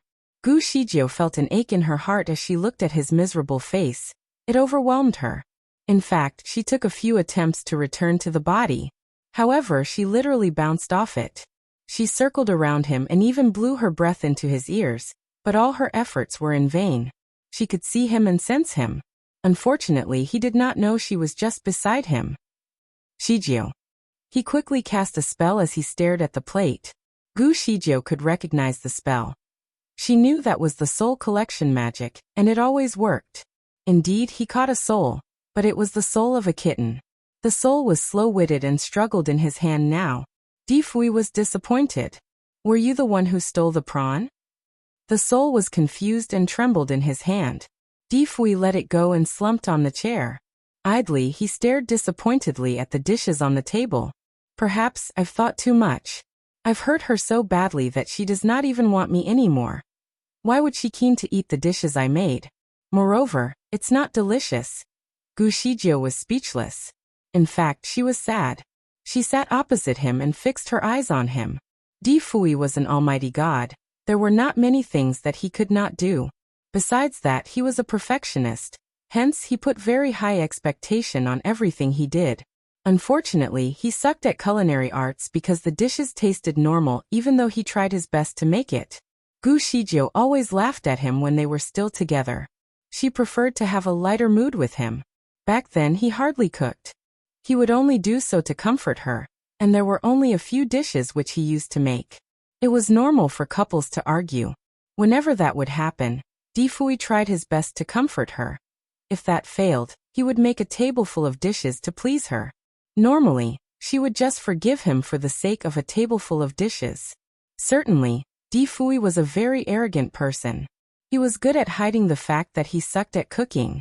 Therefore, he only cooked a few times even though they had been married for 8 years. However, there were now 16 dishes on the table, which was too much for her stomach. Gu Shijiu really did not know what to do at the moment. In fact, she could not even tell what she resembled now. She did not look like a soul. If she were, Di Fui would be able to see her. The night was cold. Di Fui did not eat any of the dishes but drank in front of the table. One glass followed another as if he was flushing away his depression with alcohol. Suddenly, he took out a flute from nowhere and began to play with it. No doubt, he was really good at playing the flute because every single song he played was amazing. Every piece he played had been sung by Gu Shijiu before. In the 8 years they were together, she had sung more than 100 songs in front of him.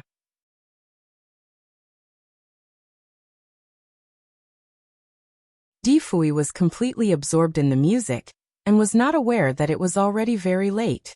Gu Shijiu used to like to listen to his music, and she still liked it now. However, she did not like seeing him in this mood. Hey, stop playing. That's enough. You should take a break. Di Fui, you haven't been sleeping for a few days. She tried to talk to him and wanted to stop him. Unfortunately, he did not hear her. A strong wind blew and caused his robe to produce some noise as it fluttered. "My lord!" Mu Feng suddenly appeared in front of Di Fui. He looked at Di Fui, who was still playing the flute. Finally, he said, "My lord, you shouldn't continue this way. You have to take a break. We still need to bring Miss Gu around tomorrow." Di Fui did not bother him but made a gesture to signal him to leave. Mu Feng teared up and still stood there stubbornly. "My lord, your body can't afford to suffer anymore. You don't have much time left. Please, don't torture yourself anymore. Miss Gu will be very sad if she knows it. I know myself well. Just leave." Di Fui spoke with his internal energy while he was still playing the flute. Mu Feng was still standing there. "My lord, I'm not leaving if you refuse to rest." Suddenly, Di Fui's facial expression changed and he missed a beat. Finally, he put down the flute and said, "Leave." His aura was too strong. Hence, Mu Feng did not dare to disobey him and finally left. However, he did not go far away. He flew up to the roof and started to safeguard Di Fui. He looked like a stubborn shadow in the dark who did not want to leave. Gu Shijie stood there idly. She felt as though she was struck by lightning. What did "you don't have much time left" mean? What did Mu Feng mean? She looked at Di Fui and realized his face was as pale as ceramic under the moonlight. However, everything else looked normal. She decided to follow Mu Feng and see whether she could communicate with him. However, she realized Mu Feng was crying when she arrived in front of him. He was sobbing silently. Tears were all over his face, and his nose was out of control. His tears just kept flowing down his face like a stream. What happened? What was going on? Suddenly, Gu Shijie felt anxious. She tried to talk to Mu Feng. "Mu Feng, why did you say that Di Fui did not have much time left? What did it mean? Is there a time limit for him to accumulate blessings for me?" She tried to think positively. Certainly, Mu Feng would not answer her. To her own disappointment, Gu Shijie was smart enough to know the real answer. She did not have a real body at the moment, but she felt that her heart was popping out from her throat. No. She must have overthought. Someone like Di Fui who was immortal would not get into an accident. Gu Shijie has thought a lot about Di Fui. However, she never expected him to die. She just could not believe it. After a while, she wanted to find someone to answer her question, but no one could see her. She finally thought about the firmament stone. Hence, she immediately flew down to Di Fui. She was thinking maybe she should try to communicate with the firmament stone because she was its master.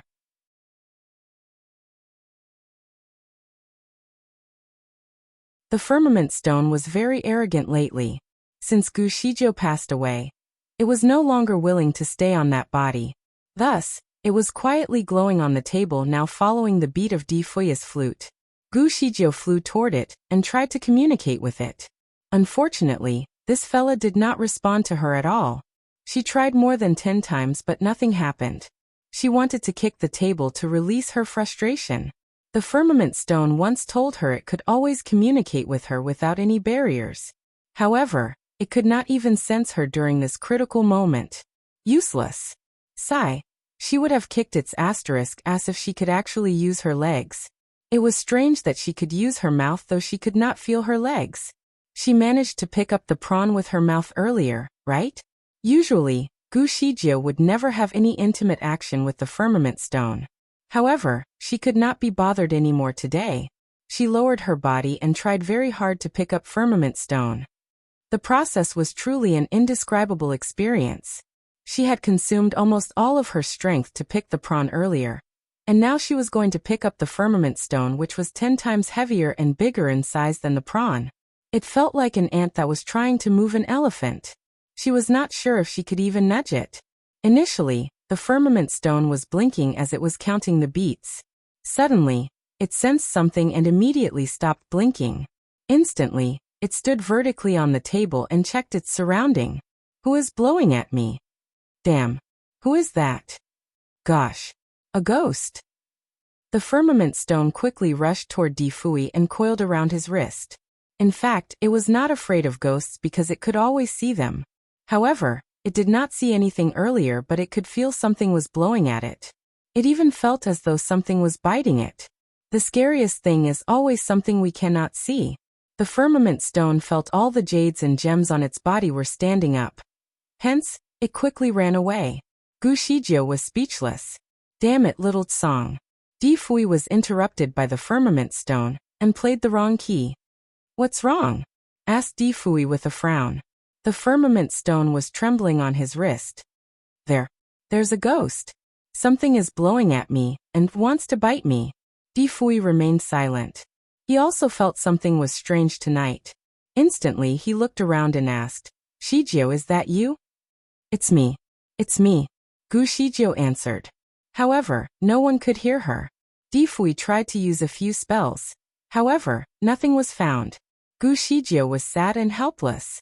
She fixed her eyes on the firmament stone, and felt like tearing it into pieces.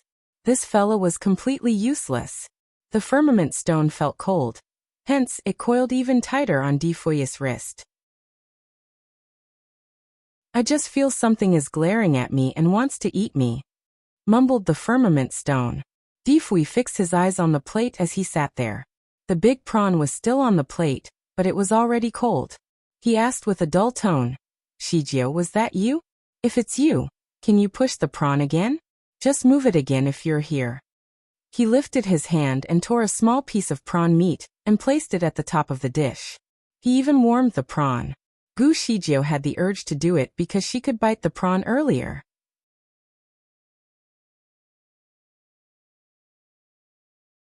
Gu Shijiu was still upset as she looked at Di Fui. He used to tease her. Hence, she would not fulfill his request this time because she felt that he was teasing her again. Besides that, even if she could prove her existence, he could not see or feel her, and he would not even tell her the truth. In fact, she really wanted to know the truth. She hesitated while Di Fui fixed his eyes on the prawn. He even quietly applied a spell to restrict any wind movement. Unfortunately, the prawn remained at the same spot. Di Fui waited for a moment, and an expression of disappointment slowly appeared on his face. He sighed. I've overthought again. He looked very depressed, and Gu Shijiu felt discomfort in her chest again. In the end, she decided to fly over and pick up the prawn again. The prawn meat was much smaller now as it was torn into two by Di Fui. It was smaller than a fingertip. Since she had done it before, she finally managed to pick up the tiny prawn meat after a few minutes. Di Fui was completely stunned. He looked at the prawn meat in midair. Softly he said, Shijiu. He stretched out his palm, and gently placed it under the prawn meat. Shijiu, you're really here. Why can't I see you? Gu Shijiu's mouth was sore now. Hence, she let go of the prawn meat, and it fell on Di Fui's palm. It looked as though Di Fui was holding the most valuable diamond in the world. Shijiu, are you on my palm now? Gu Shijiu shook her head. She was not the prawn meat. The firmament stone was shocked. It quickly left Di Fui's wrist and circled the prawn meat. Master, is it really you? Did you try to bite me earlier? Oh gosh, you can just touch me next time. Why did you bite me? Gu Shijiu did not bother it. Why would she use her mouth if she could use her hand? Di Fui took a breath. Shijiu, can't you show up? Gu Shijiu also wondered. Previously, she could move a hill with a flick.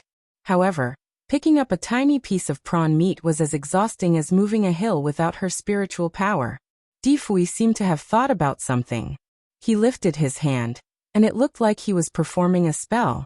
Gently he said, Shijiu, could you go back to your body first? Gu Shijiu did not want to talk to him in her current form as well. Therefore she crashed into her body again with hope. Apparently, Di Fui had removed the barrier he placed on her body earlier. She should be able to go back now. However, the result was disappointing. Although she entered her body, she could not stay there. Di Fui fixed his eyes on the body and held his breath. Unfortunately, he did not see any sign of her rebirth even after a long period. The firmament stone suspected. My lord, do you think there are some other spirits trying to stop her? My master is so powerful. She would be a powerful ghost too which can control everything. However, she seemed to require a lot of strength even though she was just going to pick up a lump of tiny prawn meat. Di Fui answered softly. There are no other spirits here. He would definitely see it if there were other spirits. Besides, no other spirits had the guts to block Gu Shijiu. He sighed as he sat there. Suddenly, he carried her old body. Shijiu, follow me if you're here. I'm sure you're hungry. Let me bring you for a meal? Of course Gu Shijiu was hungry, otherwise, she would not pick up the prawn with her mouth. However, she had no idea how she would fill her stomach, since she could not even eat with her mouth given that there was a table full of food.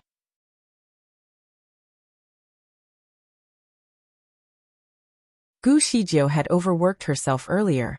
Hence, she was not only hungry at the moment but exhausted instead. She needed a rest. Di Fui was in a hurry. He had already gone with her body right after he told her to follow him. Gu Shijiu finally understood why she always followed Di Fui. It seemed to be related to her body, because she just followed wherever Di Fui went with it. Di Fui did not bring her to a restaurant, but a celestial master Gu temple. Since it was already so late at night, no one was praying there, but a young Taoist was guarding the incense. The incense was made for praying purposes, and the fragrance lingered in the temple. Gu Shijiu realized she was not hungry anymore. Perhaps, the incense was now her food. After a while, she felt so much better. Di Fui was sitting on a crossbeam with her body, and that location was the perfect spot for her to smell the incense. Shijiu, do you feel better now? Di Fui whispered. Yes. Gu Shijiu also felt that was the most comfortable spot. She was too tired earlier, and now she even felt sleepy. However, she did not dare to sleep because she was afraid that she could never wake up anymore. She flew nearer to Di Fui. As she looked at the body in his embrace, she suddenly got jealous of the body. Di Fui leaned against the pillar behind him. Shijiu, let's have a rest here. Although he said they should rest, he did not close his eyes, and his fingers were casting a spell. Although the body in his embrace was an immortal body, it was easy to decompose without the protection of wizardry barrier. He was worried that he would block Gu Zijia's return to her body. Hence, he removed the wizardry barrier and secretly maintained it with a spell so that it looked like a living body. Certainly, Gu Shijiu saw the spell on his fingertips. She felt sad for him. Although she tried to go back to her body several times, it just did not work. Di Fui had been sitting on the crossbeam for the entire night, but the body in his embrace did not even move. The firmament stone was disappointed. My lord, I think it was something else picking up the prawn instead of my master. Otherwise, she could still talk to me even though she is only a soul. Gu Shijiu was disappointed too. She could not communicate. Di Fui did not say anything. When the sun rose again, he got up and returned to the tavern with the body, and then went to the next celestial master Gu temple, with the crystal carriage. Crystals could gather energy.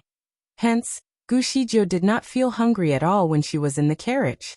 Again, she followed Di Fui around for another 3 days. She realized there were 7 colors in the crystal carriage, and every color looked clear. Also, they could gather different elements and energy. Now she felt she was stronger, and she could slowly feel her hand. Inside the carriage, there were a few crystal-made displays. She tried to take the smallest one and surprisingly, she managed to push it. Di Fui has been paying attention to his surroundings. Hence he definitely saw the crystal move. He slightly closed his eyes. Although he could not see her, he could feel her existence. Shijiu, I have no idea why you refused to return to your body, but I know you're here. He smiled as he uttered gently. Gu Shijiu has got the habit of spending time with him, and looked at his face every day. However, what Mu Feng said about not much time left was still a thorn in her heart.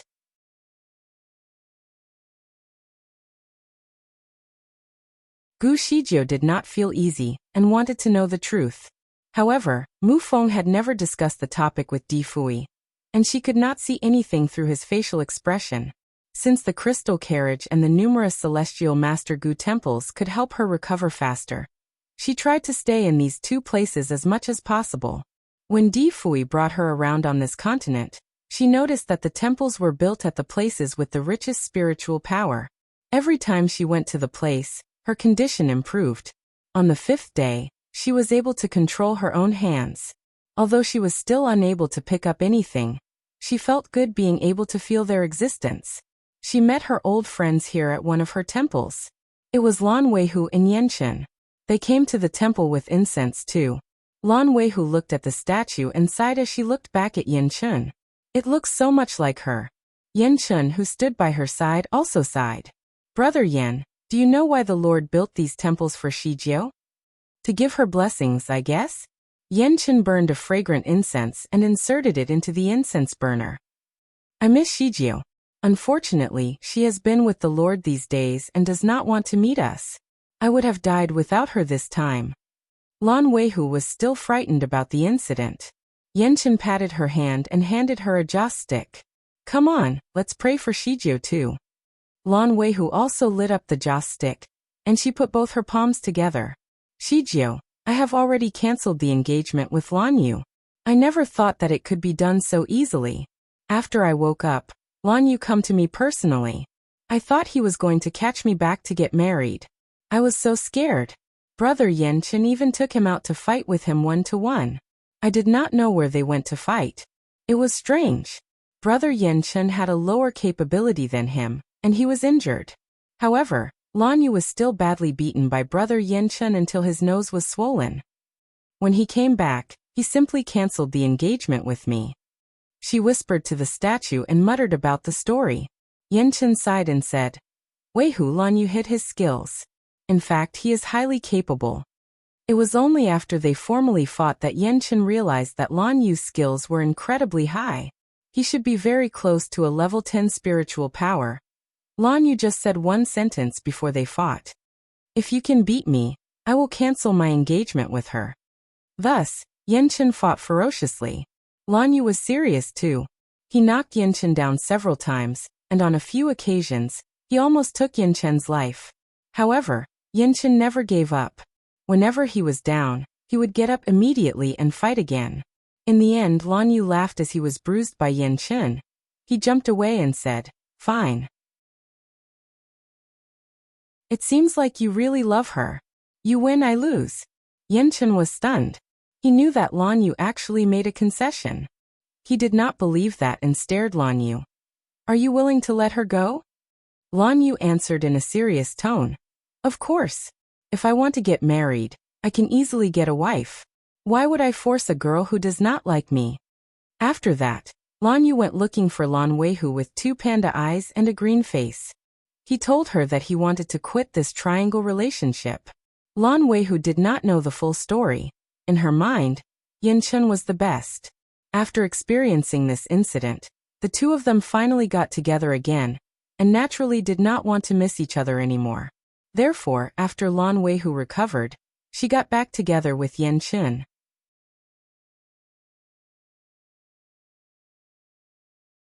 Shijiao, I am going to marry Brother Yenchen. He said he will give me a grand and unforgettable wedding. The invitation has already been sent to your house. I am not sure if you have seen it. I wish that you can come and host the wedding for us. Lan Weihu did not stop talking, and Yenchen was patiently listening to her at her side. Gu Shijiao looked at the couple and felt happy for them. However, she did not think that she could be their host given her current circumstances. Shijiao, Brother Yenchen said that when we get married, we will travel around the world, and he will take me to the famous mountains and rivers. He will never bring me back his home, and said that he will never let me be accused again. Gu Shijiao nodded secretly and thought that this was the best resort. Lan Weihu was always innocent, and she was capable of fighting with Yenchen's mother. It was best that both of them did not see each other. It seemed like Yenchen finally found the root of the problem. Gi Shijiao felt happy but a bit envious watching the two of them holding hands. She couldn't help but look at Di Fui. She was surprised that Di Fui was not there at this time. She did not know when he left with her body. Previously, she could not be separated from Di Fui for more than 10 feet. Once she exceeded this distance, she would be automatically pulled toward him. In the past few days, she had been inseparable from Di Fui. Wherever he went, she would just follow without her control even if she did not want to follow. What happened this time? She quickly looked for him around the temple, but she still did not see him. She subconsciously went looking for his crystal carriage and found that it was gone.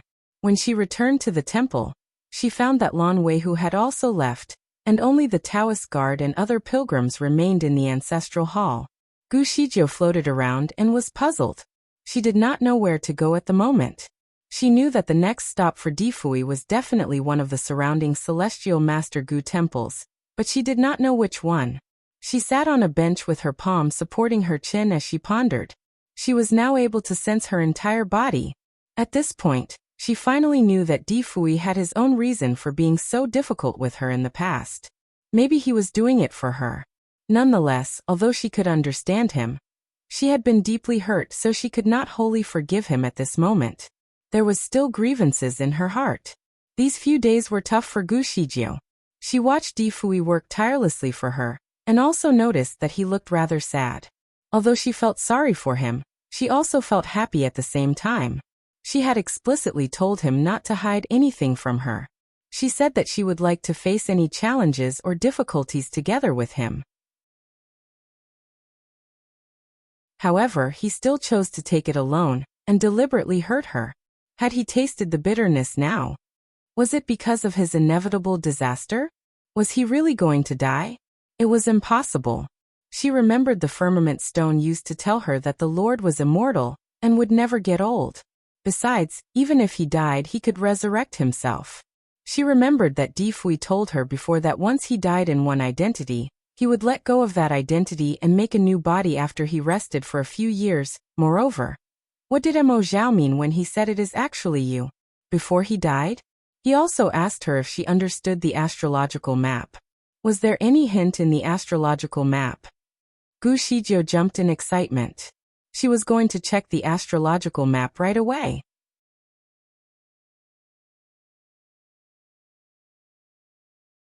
Gu Zijia's sudden excitement soon turned into sadness. She actually could not leave the temple. There seemed to be a wizardry barrier that trapped her in this hall. The closest astrological map to her was at Celestial Master's house, which was located in the Feixing Kingdom. It was 1,000 miles away from here. Gu Shijiu was trapped here for 6 days. Unfortunately, Difui did not come to this temple again since his last visit. She only heard about him from the words of the pilgrims. They talked about which country he appeared in lately and the sensational scenes that he created. Furthermore, the people who used to be close with her had become legends now that were talked about by others. Unfortunately, Gu Shijiu could not tell the accuracy of the information. For example, some people said that the Lord personally went to the Tianwen clan. It was said that the overlord of the Tianwen clan had made a big mistake and had to be punished. The Lord personally sent him in for punishment, and when Long Sai came out, he almost lost his life. Besides that, the frequency of the Lord's appearances dropped in the previous days. He only appeared twice in 6 days. Once was in the Haoyue Kingdom, and another time in the Tianwen clan. Instead of riding a crystal carriage, he now used a red jade car, so no one knew if Celestial Master Gu was inside the vehicle or not. There were so many different stories which made Gu Shijiu anxious.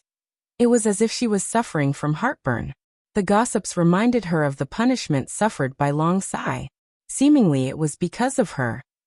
Although she tried hard, she did not completely waive his punishment before she died. At that time, Difui promised to punish Long Sai and send him to the distant Fireland for only 3 hours. After that, a lot of things happened, and Gu Shijiu had forgotten about the matter. She thought that Difui would forget about it. After all, she was dead.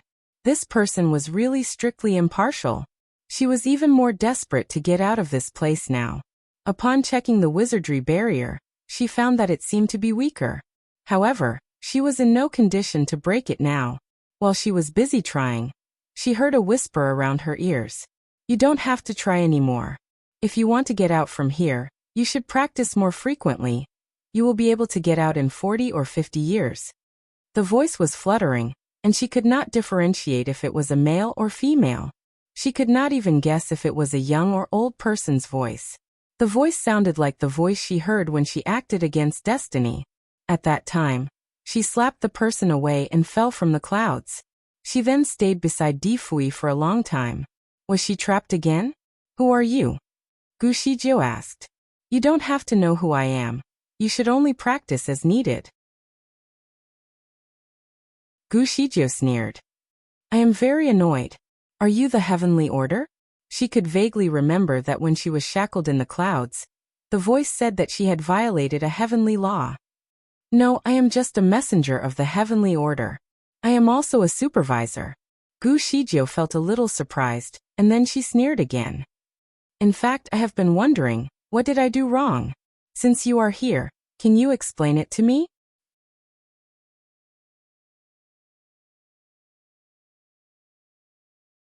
Chapter 1746. Gu Shijio had not paid much attention to the messenger while she was stuck in the clouds, but this time was different. She had to know. The messenger was silent at first but finally spoke. You shouldn't be dead. I am dead because of my fight with the omen, right? If I didn't use this method, I couldn't kill him. I killed him for the good sake of people. It cannot be a sin, right? The messenger sighed. In fact, you did not have to kill him. Huang Tu could have settled him. Gu Shijia was noticeably disappointed. So you people already decided who should settle the omen? Could the omen only be destroyed by the Lord? Is it a violation against the heavens for anyone else to do so? That is not the case. But with the omen's ability, only the Lord could have defeated him. But I am the one who killed him. Is he not dead yet? He is dead. But you also sacrificed your life. The voice grew softer. Gu Shijio was angry. Was it a mistake for her to sacrifice her life to save the world? I think it is worthy to use my little life to change the life of everyone in the world. No, it was not worth the trouble. Your life is worth more than him. Gu Shijio was speechless. Was her life more valuable than the omen? How could that be the case? She was just an ordinary celestial master. She was not even a heaven's gift disciple. Did she have a hidden identity? Suddenly, Gu Shijio seemed to have a minor heart attack. She remembered the two brightest stars that she saw when she accompanied Di Fui in his house before. It seemed to have a link to her. She said that she would look out for the world with him, and not be a bird that was protected under his wings. Was her identity really comparable with Di Fui's? Why do you say this? She wanted the truth. This time, the messenger was silent for a long time. When you get out after 40 or 50 years, you will understand. 40 or 50 years. She could not wait that long. She seemed to think of something. She tried to ask indirectly. Is it true that the world cannot have two sons, and that the people cannot have two lords? The messenger seemed stunned. Before she waited for the voice to speak, Gu Shijio continued. Since you are a messenger of heavenly order, you should not lie, right? The messenger could not continue, and it did not respond to her. However, Gu Shijio did not need an answer. Her heart sank.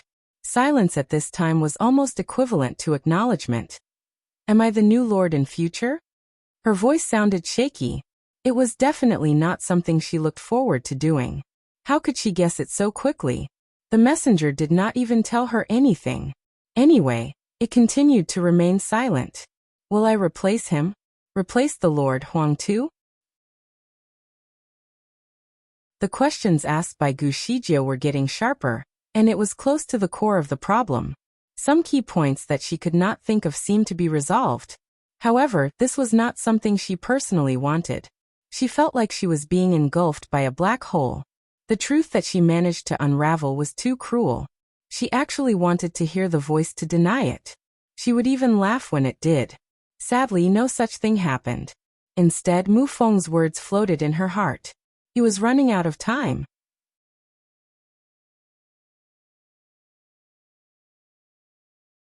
Is he going to die when I resurrect? Gu Shijio asked a question that she barely dared to ask.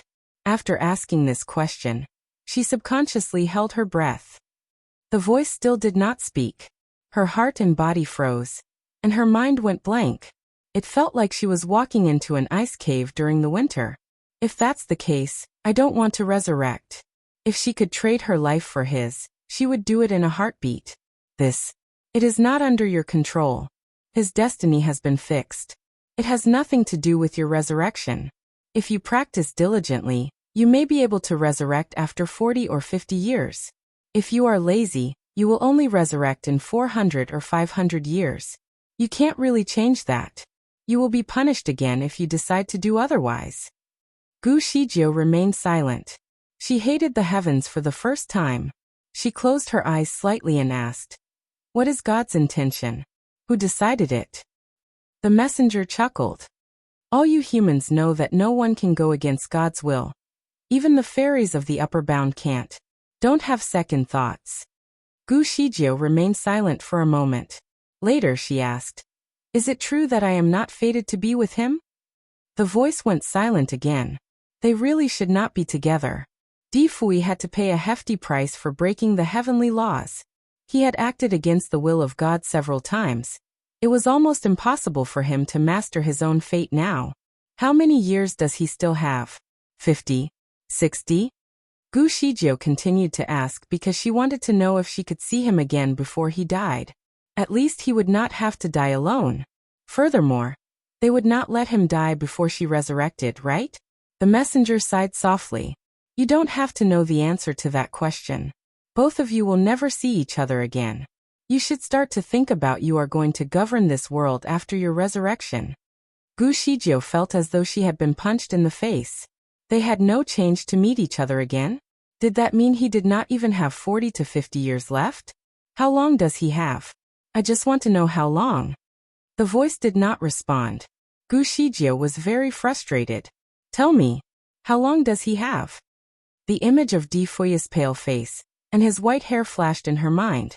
Her hands and feet began to tremble. Had he entered into the last phase of his life? Gu Shijio became more forceful. "You don't want to say?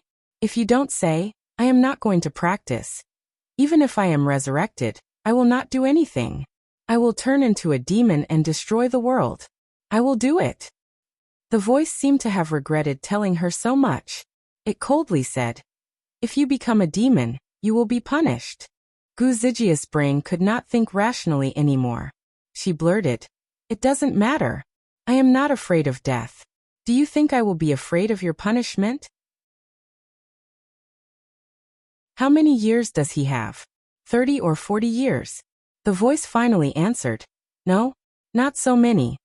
Gu Zijia's heart sank again. 20 or 30 years. You have to give me time for a handover, right?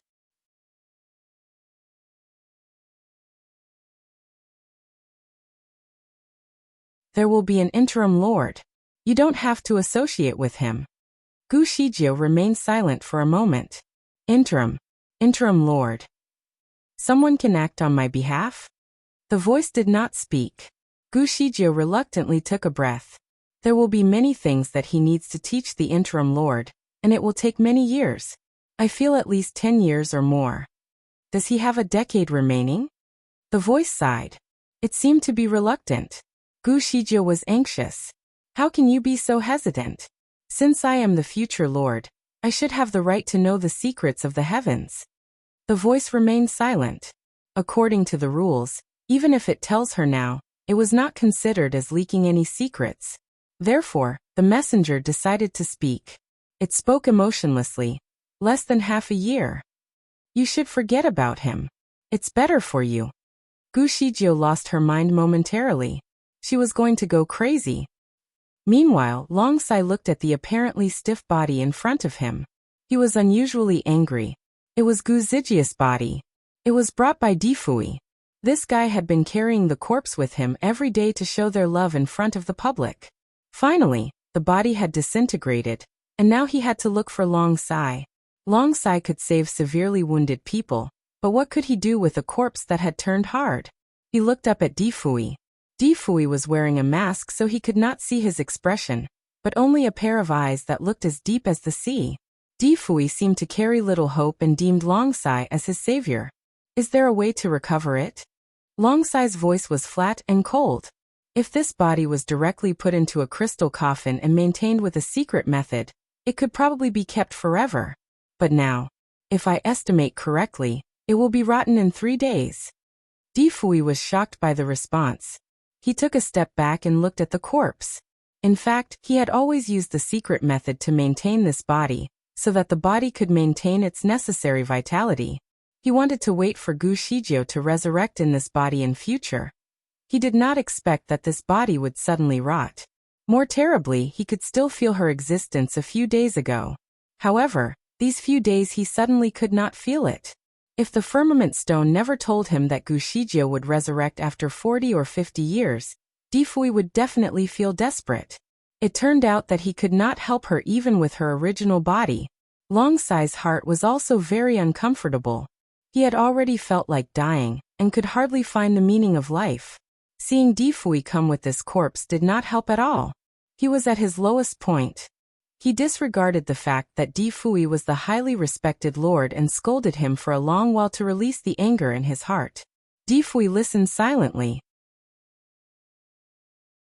He sat there and did not debate. Long Sai felt that it was all meaningless despite venting his anger for some time. Even if he continued scolding him, there was nothing he could do, and Gu Shijie would never come back. He looked at the body and sighed. Let her go into the earth for peace.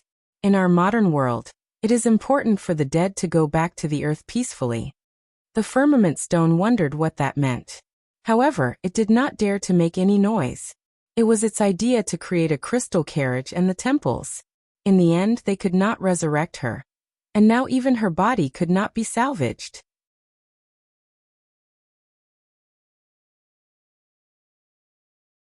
Di Fui sat there patiently, and then faintly said, "All right, I will bury it. However, Long Sai, you should receive your punishment now. Please go into the distant fireland for 3 hours. Do not weasel out before the time is up. After you come out, I will tell you news about Gu Shijie. I am sure that you will want to hear it." He was quite good at keeping people in suspense. At first, Long Sai did plan to die in the distant fireland. But after he listened to that sentence, his heart was lifted. He could not wait to learn the information immediately. However, he also knew that Di Fui would not tell him right away. He would not make it so easy. Thus, he decided not to ask but immediately went into the distant fireland to get his punishment. The punishment in the distant fireland was like being forced to dismantle your own bones. The fire was ignited from the inside of the body and burned through every inch of his veins. One would feel as though their entire body had been thrown into the steel-making furnace. When he came out, he had already lost half of his life and almost could not stand properly. What he did not expect was that Di Fui had been waiting outside. When Di Fui saw him coming out, he looked at him from head to toe and then personally checked his pulse. Long Sai was a little surprised and frowned. "What are you doing?" Di Fui loosened his hand and faintly said, "There is no remnant of Long Fan in your body anymore." Long Sai was shocked. Had Long Fan's remnant always been in his body? How could he not know? His soul was stronger than yours. If I had not used my power to seal him within you, you would probably have already been consumed by him. The fire from the distant fireland is spiritual fire, and it is the best for calcining the soul. I did not remind you of that up front because I did not want to let Long Fan's soul in your body know about it. He did not know the function of distant fireland. After Di Fui finished his sentence, he threw a few bottles of medicine to Long Sai. The medicine in the blue bottle is used to cure burns. The medicine in the red and green bottles will help you recover faster. If you take them in the right dosage, you will be back to a level 9 spiritual power after 1 year. Long Sai held the bottles in his hand. He did not expect such treatment from Di Fui. However, he had not forgotten what he wanted to know either. "You said that you will tell me the news of Shijie. What news is that?" "She will resurrect, so you have to be stronger." Di Fui finished this sentence and left together with the body. Long Sai's heart almost jumped out of his chest. Shijie will return? Was it true? She had apparently lost her soul during the battle with the omen. Would Di Fui fool him? Although Di Fui did not understand boundaries, he never lied on important matters. Yeah, Shijie would be resurrected. Thus Long Sai had to grow stronger. Only if he was strong enough could he help her when she was in trouble. He had to work harder. Despite almost dying, Long Sai was motivated and full of energy now. He disregarded the pain and spun around in the house like a child. Suddenly, he paused and remembered that he had not asked the critical question. When would Shijie resurrect? Di Fui had already left, so he was not able to ask him. Long Sai's eldest disciple could not help but show concern for his master. "Master, you are badly injured. Shouldn't you rest first?" When Di Fui sent Long Sai for punishment, He announced it in front of the disciples of the Tianwen clan, and he sent him in front of everyone. Therefore, Long-Sai's disciples were quite worried about him. You're tuning in to the Li Mei's Wuxia Whispers YouTube channel. We're so grateful for your support, and don't forget to subscribe to join us on this incredible journey through captivating stories.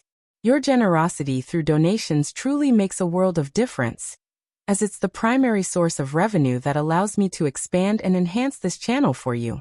Thank you from the bottom of my heart for being a part of this adventure.